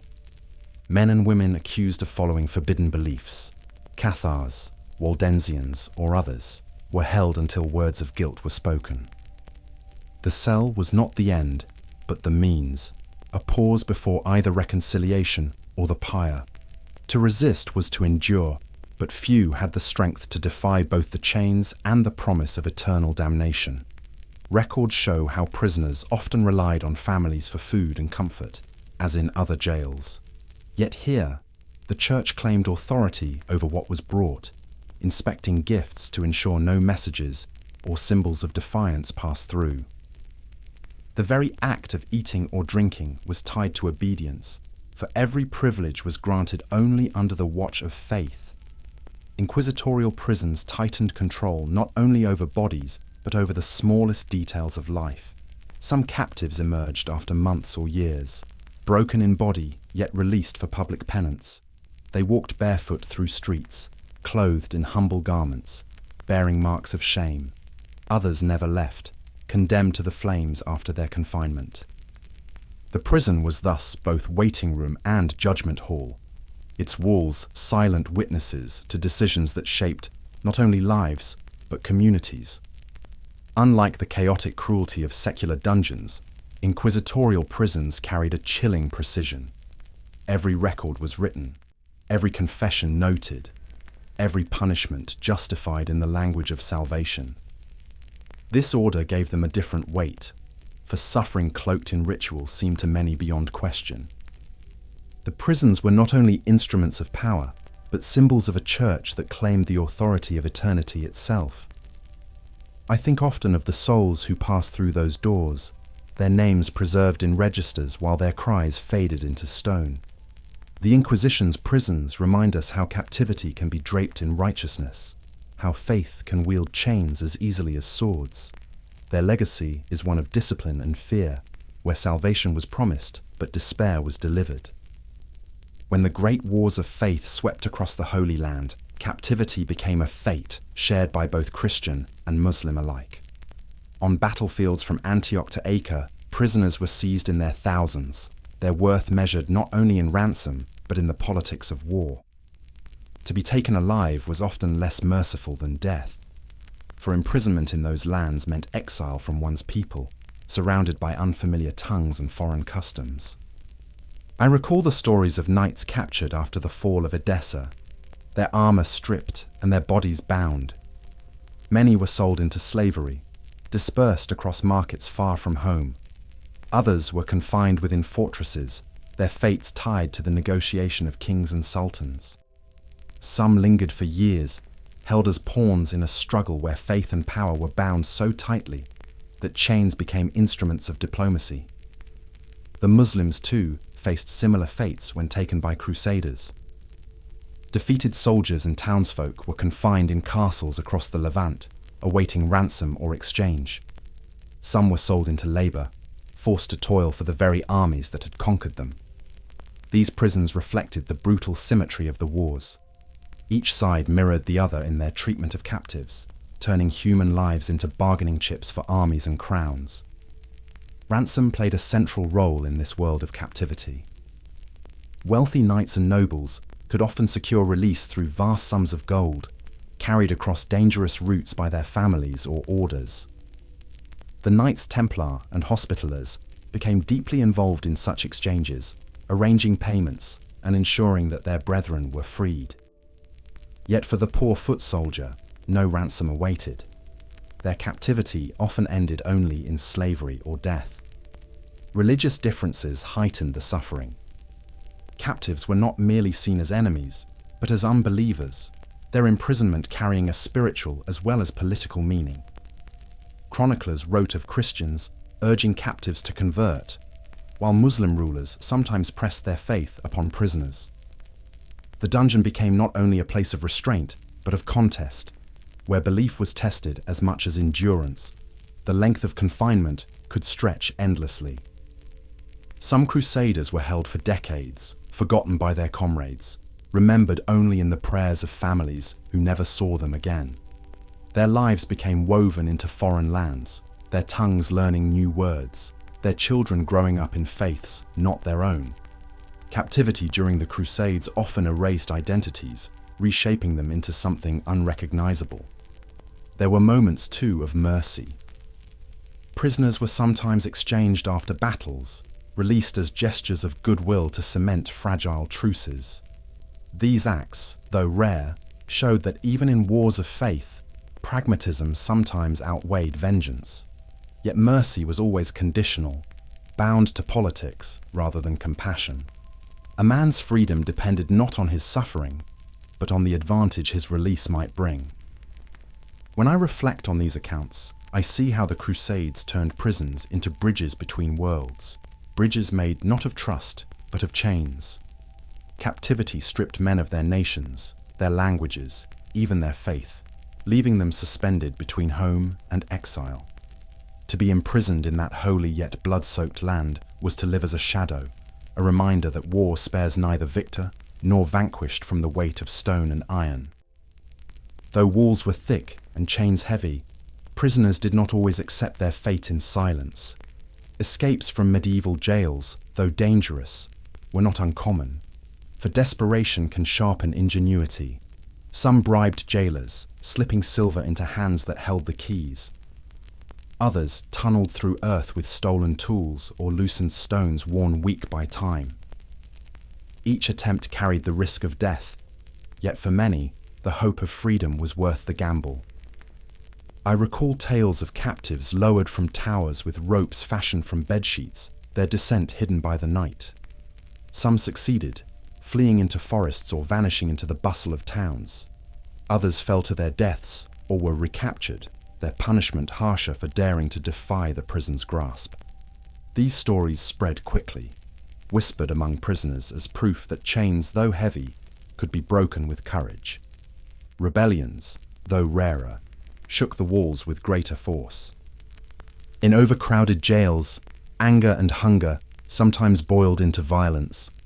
Prisoners rose against their keepers, overwhelming guards and forcing their way into the streets.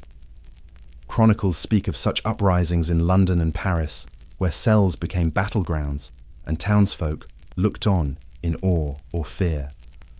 The aftermath was often bloody, with harsh reprisals that ensured few survived unscathed. The role of jailers in these events was often pivotal. Corruption opened doors as surely as cunning. A guard who turned his back, whether from pity or greed, gave opportunity where none should have existed. Yet betrayal worked both ways. Some rebellions were crushed because an informer within the prison betrayed the plan. Trust was scarce in such places, for survival made men choose between loyalty and life. Not all escapes were the work of prisoners alone. Families and allies sometimes stormed jails to free their kin, especially when nobles were confined. Armed men broke through wooden doors, bribed officials, or distracted guards during festivals. Such rescues revealed how prisons, for all their power, were vulnerable to the ties of kinship and the force of loyalty. The stone walls, though daunting, could not always hold against love or ambition. Monastic prisons also saw their share of flight. Brothers who rejected their vows slipped from cloisters at night, vanishing into the countryside. These escapes were framed as spiritual failures, recorded with sorrow in abbey chronicles. Yet they remind us that even in places meant for prayer and penance, confinement stirred the same desire for liberty.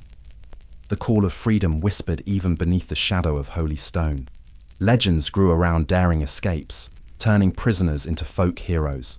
Songs told of men who dug their way out with spoons, or who disguised themselves in women's clothing to walk past guards unnoticed. Whether true or not, such tales gave hope to those still confined, feeding the belief that even the strongest prison could be outwitted. In their telling, the dungeon became not only a place of despair, but a stage for courage. I often think on how escape, successful or not, revealed the humanity of those behind bars. It showed that no matter how harsh the sentence, the longing for freedom endured.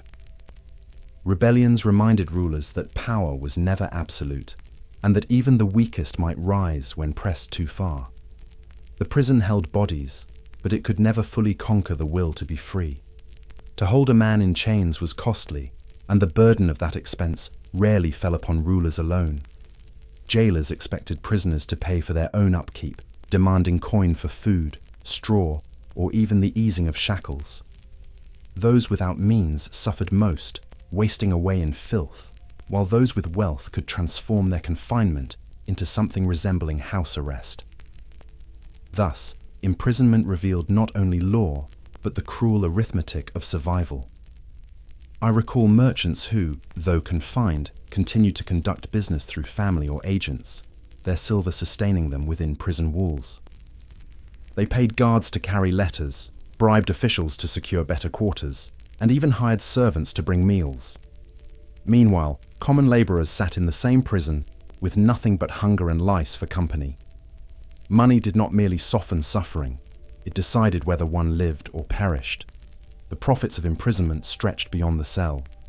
Towns collected fines, lords extracted payments, and even the church drew revenue from those it confined. Some rulers turned prisons into sources of income, charging families for visits or demanding fees for basic needs. The system thrived not only on justice, but on profit, turning misery into a steady flow of coin. Debt imprisonment made this cruelty most clear. A man unable to pay his dues was locked away, yet he was expected to fund his own confinement. His family scraped together pennies to feed him, sinking deeper into poverty with each day. The irony was bitter.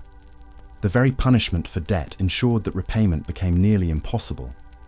In this way, prisons served as both punishment and trap. Jailers themselves relied upon this economy. Their wages were meagre, and many depended on the bribes and payments of captives. Corruption was not merely tolerated, it was essential for survival. A jailer who showed mercy without payment risked his livelihood, while one who exploited every opportunity could enrich himself. Thus, greed and necessity blurred, and prisoners bore the weight of both. In wealthier cities, prison expenses sometimes appeared in municipal accounts, showing how confinement was woven into civic finances. Funds were set aside for guards, repairs, and occasionally for the poorest prisoners who had no families to support them. Yet these gestures were rare, and the majority remained dependent on their own means. Even in accounts, compassion was outweighed by calculation. The disparity of prison life mirrored the wider order of medieval society. Just as nobles dined on venison while peasants ate rye bread, so too did noble prisoners recline in furnished chambers while commoners rotted below. Freedom may have been lost, but hierarchy endured, shaping even the experience of captivity. Justice claimed to be blind, yet coin always opened her eyes. When I reflect upon it, I see how imprisonment was not only a matter of walls and locks, but of wealth and poverty. The cell was never truly the same for all, for survival was sold at every turn. In those days, even misery had a price. and the weight of chains was measured not only in iron, but in silver.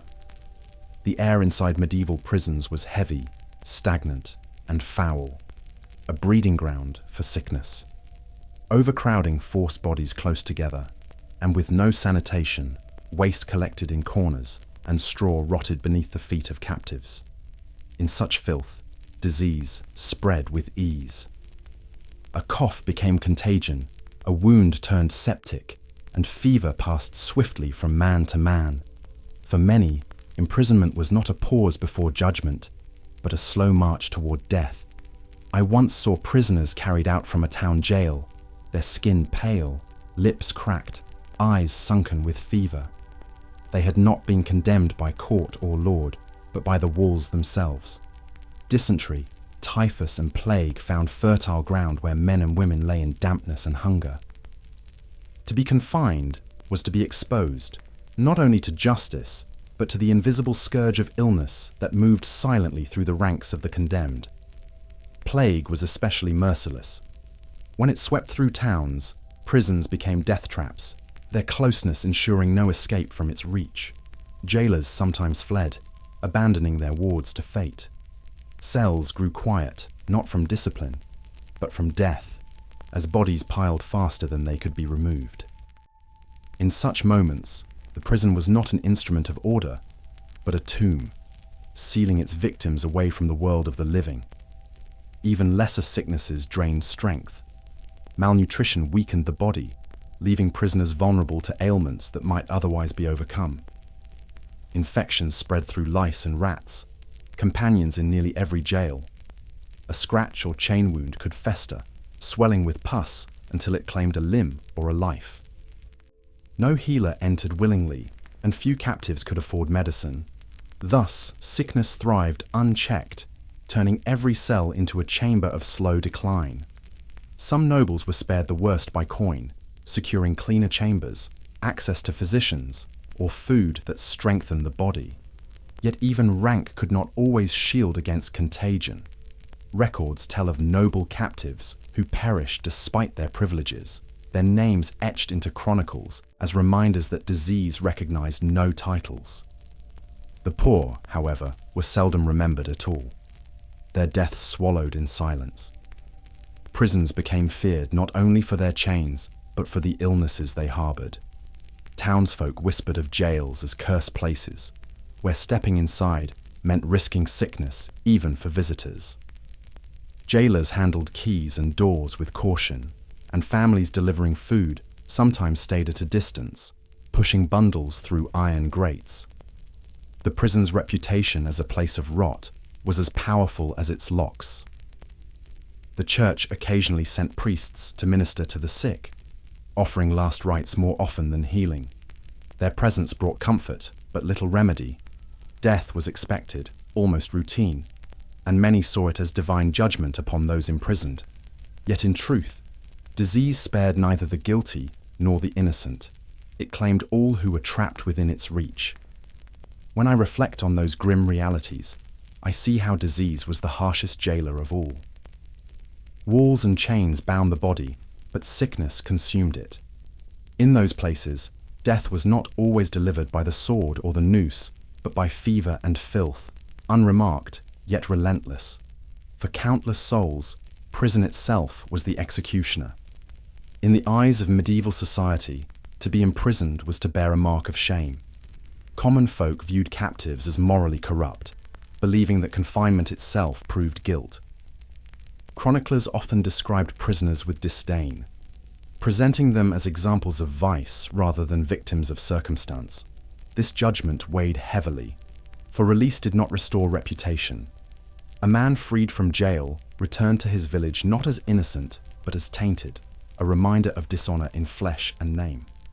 I remember hearing sermons where preachers used the image of the prisoner as a warning. They spoke of chains as symbols of sin, the dungeon as a reflection of hell itself. For the faithful, captivity was seen as divine punishment as much as earthly justice. To suffer behind bars was to taste the fire of damnation, a fate said to await all who strayed from God's path. Such words deepened the stigma, binding souls as tightly as iron. Yet perception shifted when it came to political captives. Nobles held for ransom or rebellion were not always vilified, but sometimes admired. Songs and poems celebrated their endurance, painting them as martyrs of honor or victims of tyranny. A prince confined by a rival king could inspire loyalty rather than contempt, his chains seen as proof of his worth. In this way, the judgment of society depended less on the act than on the status of the captive. Heretics, too, occupied a unique place in perception. To some, they were seen as dangerous corruptors, deserving of their fate. To others, especially in regions where dissent simmered, they became symbols of defiance, remembered for their courage in holding fast to belief. Their imprisonment fed both fear and admiration, depending on which side of faith one stood. Thus, the cell became a stage where reputation was shaped as much by belief as by law. Literature often reinforced these views. Tales spoke of villains justly confined, their downfall serving as moral lesson. Chronicles recorded the misery of dungeons as warnings against disobedience.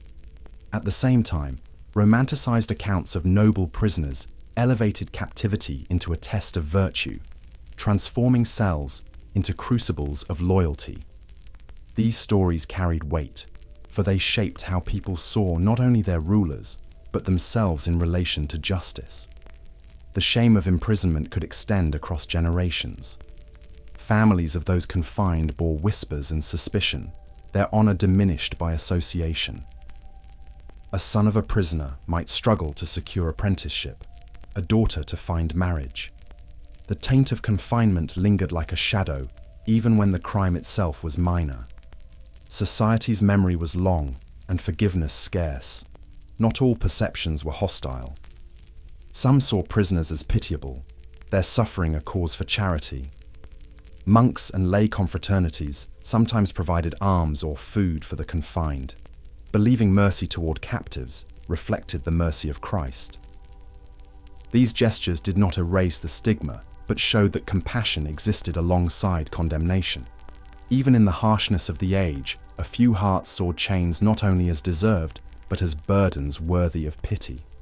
When I reflect on how prisoners were perceived, I see a mirror of the world itself. Status, faith, and circumstance decided whether chains marked a man as villain, martyr, or sinner.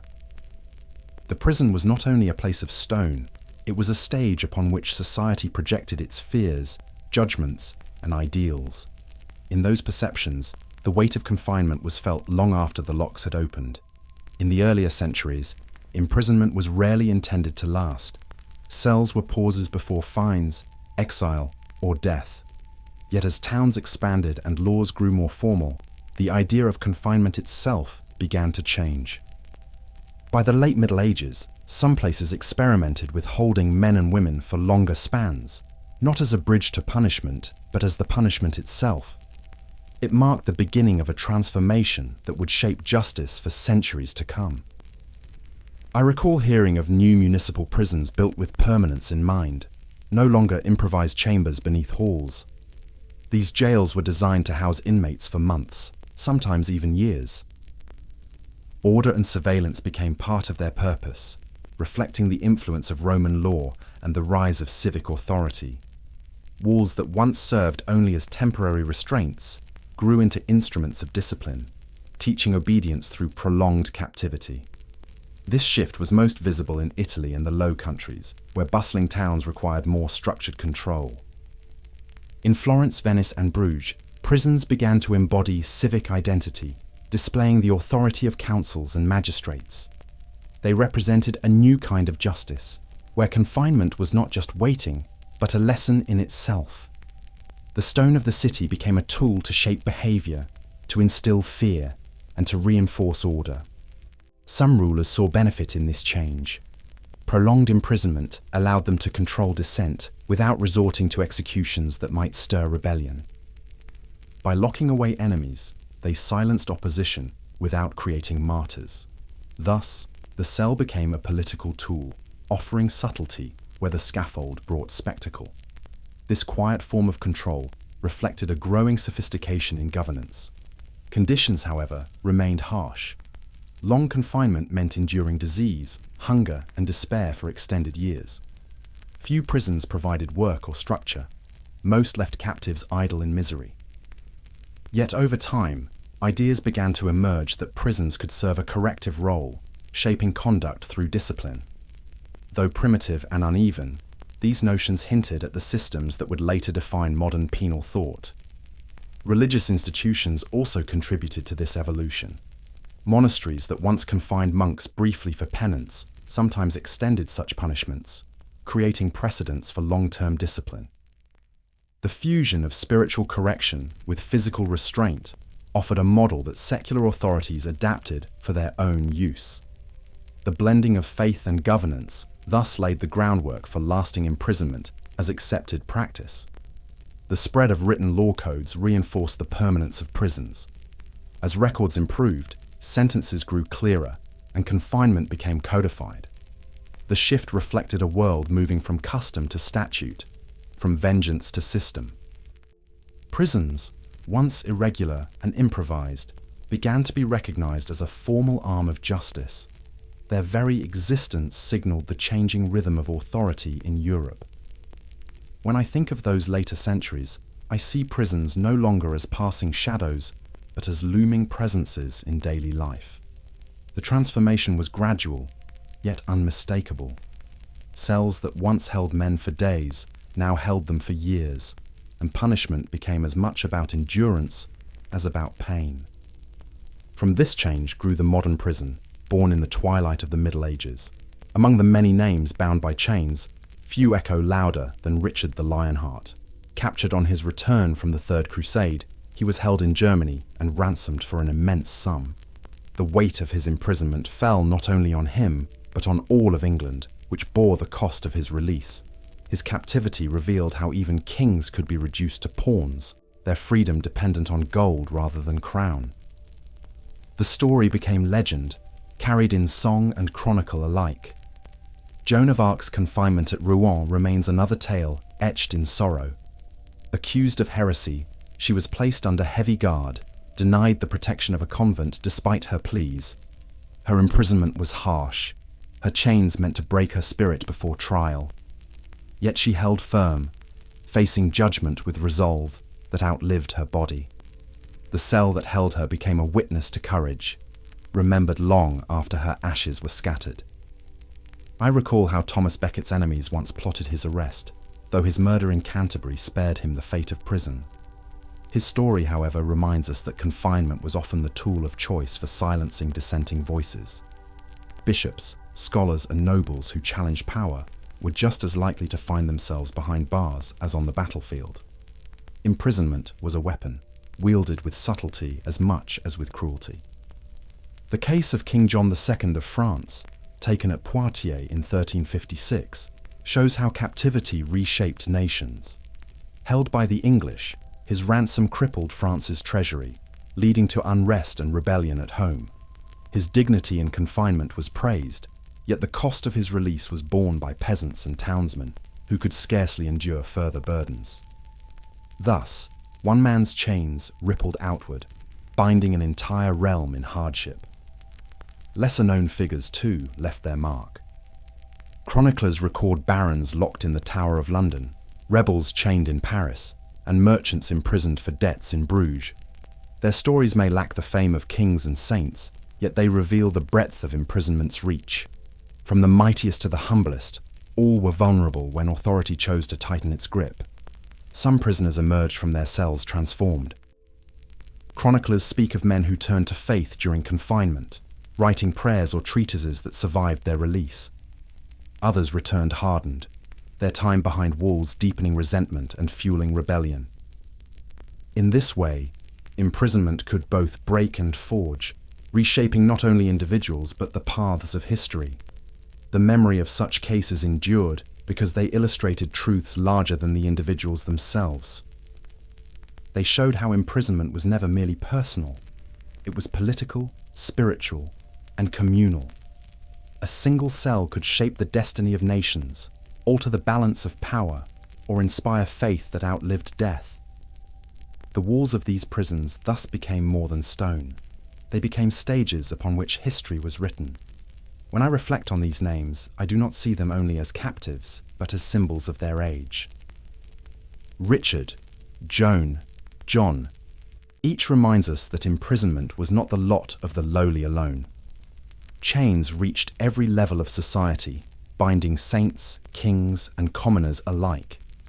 Their stories endure as proof that in the Middle Ages, no one was beyond the grasp of the prison.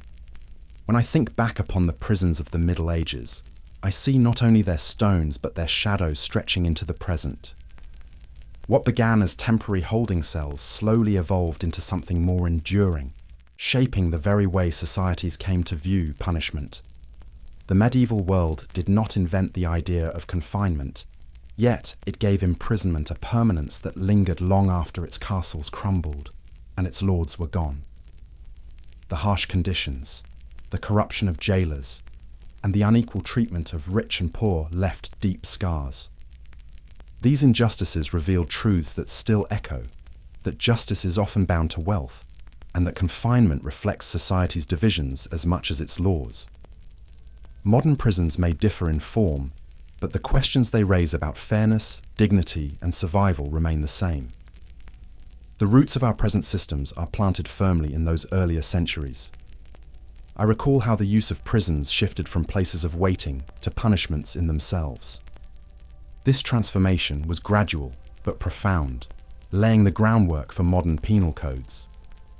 The Middle Ages gave us the image of the prison not as an accident of war or necessity, but as an institution with purpose. That purpose was often cruel, yet it marked the beginning of structured confinement as a central instrument of justice. The legacy also rests in the memory of those who passed through. Figures like Richard the Lionheart, Joan of Arc, and countless unnamed peasants remind us that imprisonment was not the lot of a few, but the fate of many. Their stories carried forward into chronicles, sermons, and law books, shaping how later generations thought about power, punishment, and redemption. The cell became not only a place but a symbol, etched in culture as much as in stone. Religious influence left its mark as well. The Church's use of prisons for penance and correction created a model that blended discipline with moral instruction. This union of faith and confinement continued into later centuries, influencing ideas of reform and rehabilitation. Even now, the notion that prison should change the soul, not only bind the body, can be traced back to cloisters and inquisitorial cells. The economic weight of imprisonment also endured. Medieval jails thrived on the payments of prisoners and their families, embedding profit into punishment. This legacy has not vanished, for even in later ages, the cost of confinement shaped policies and practices.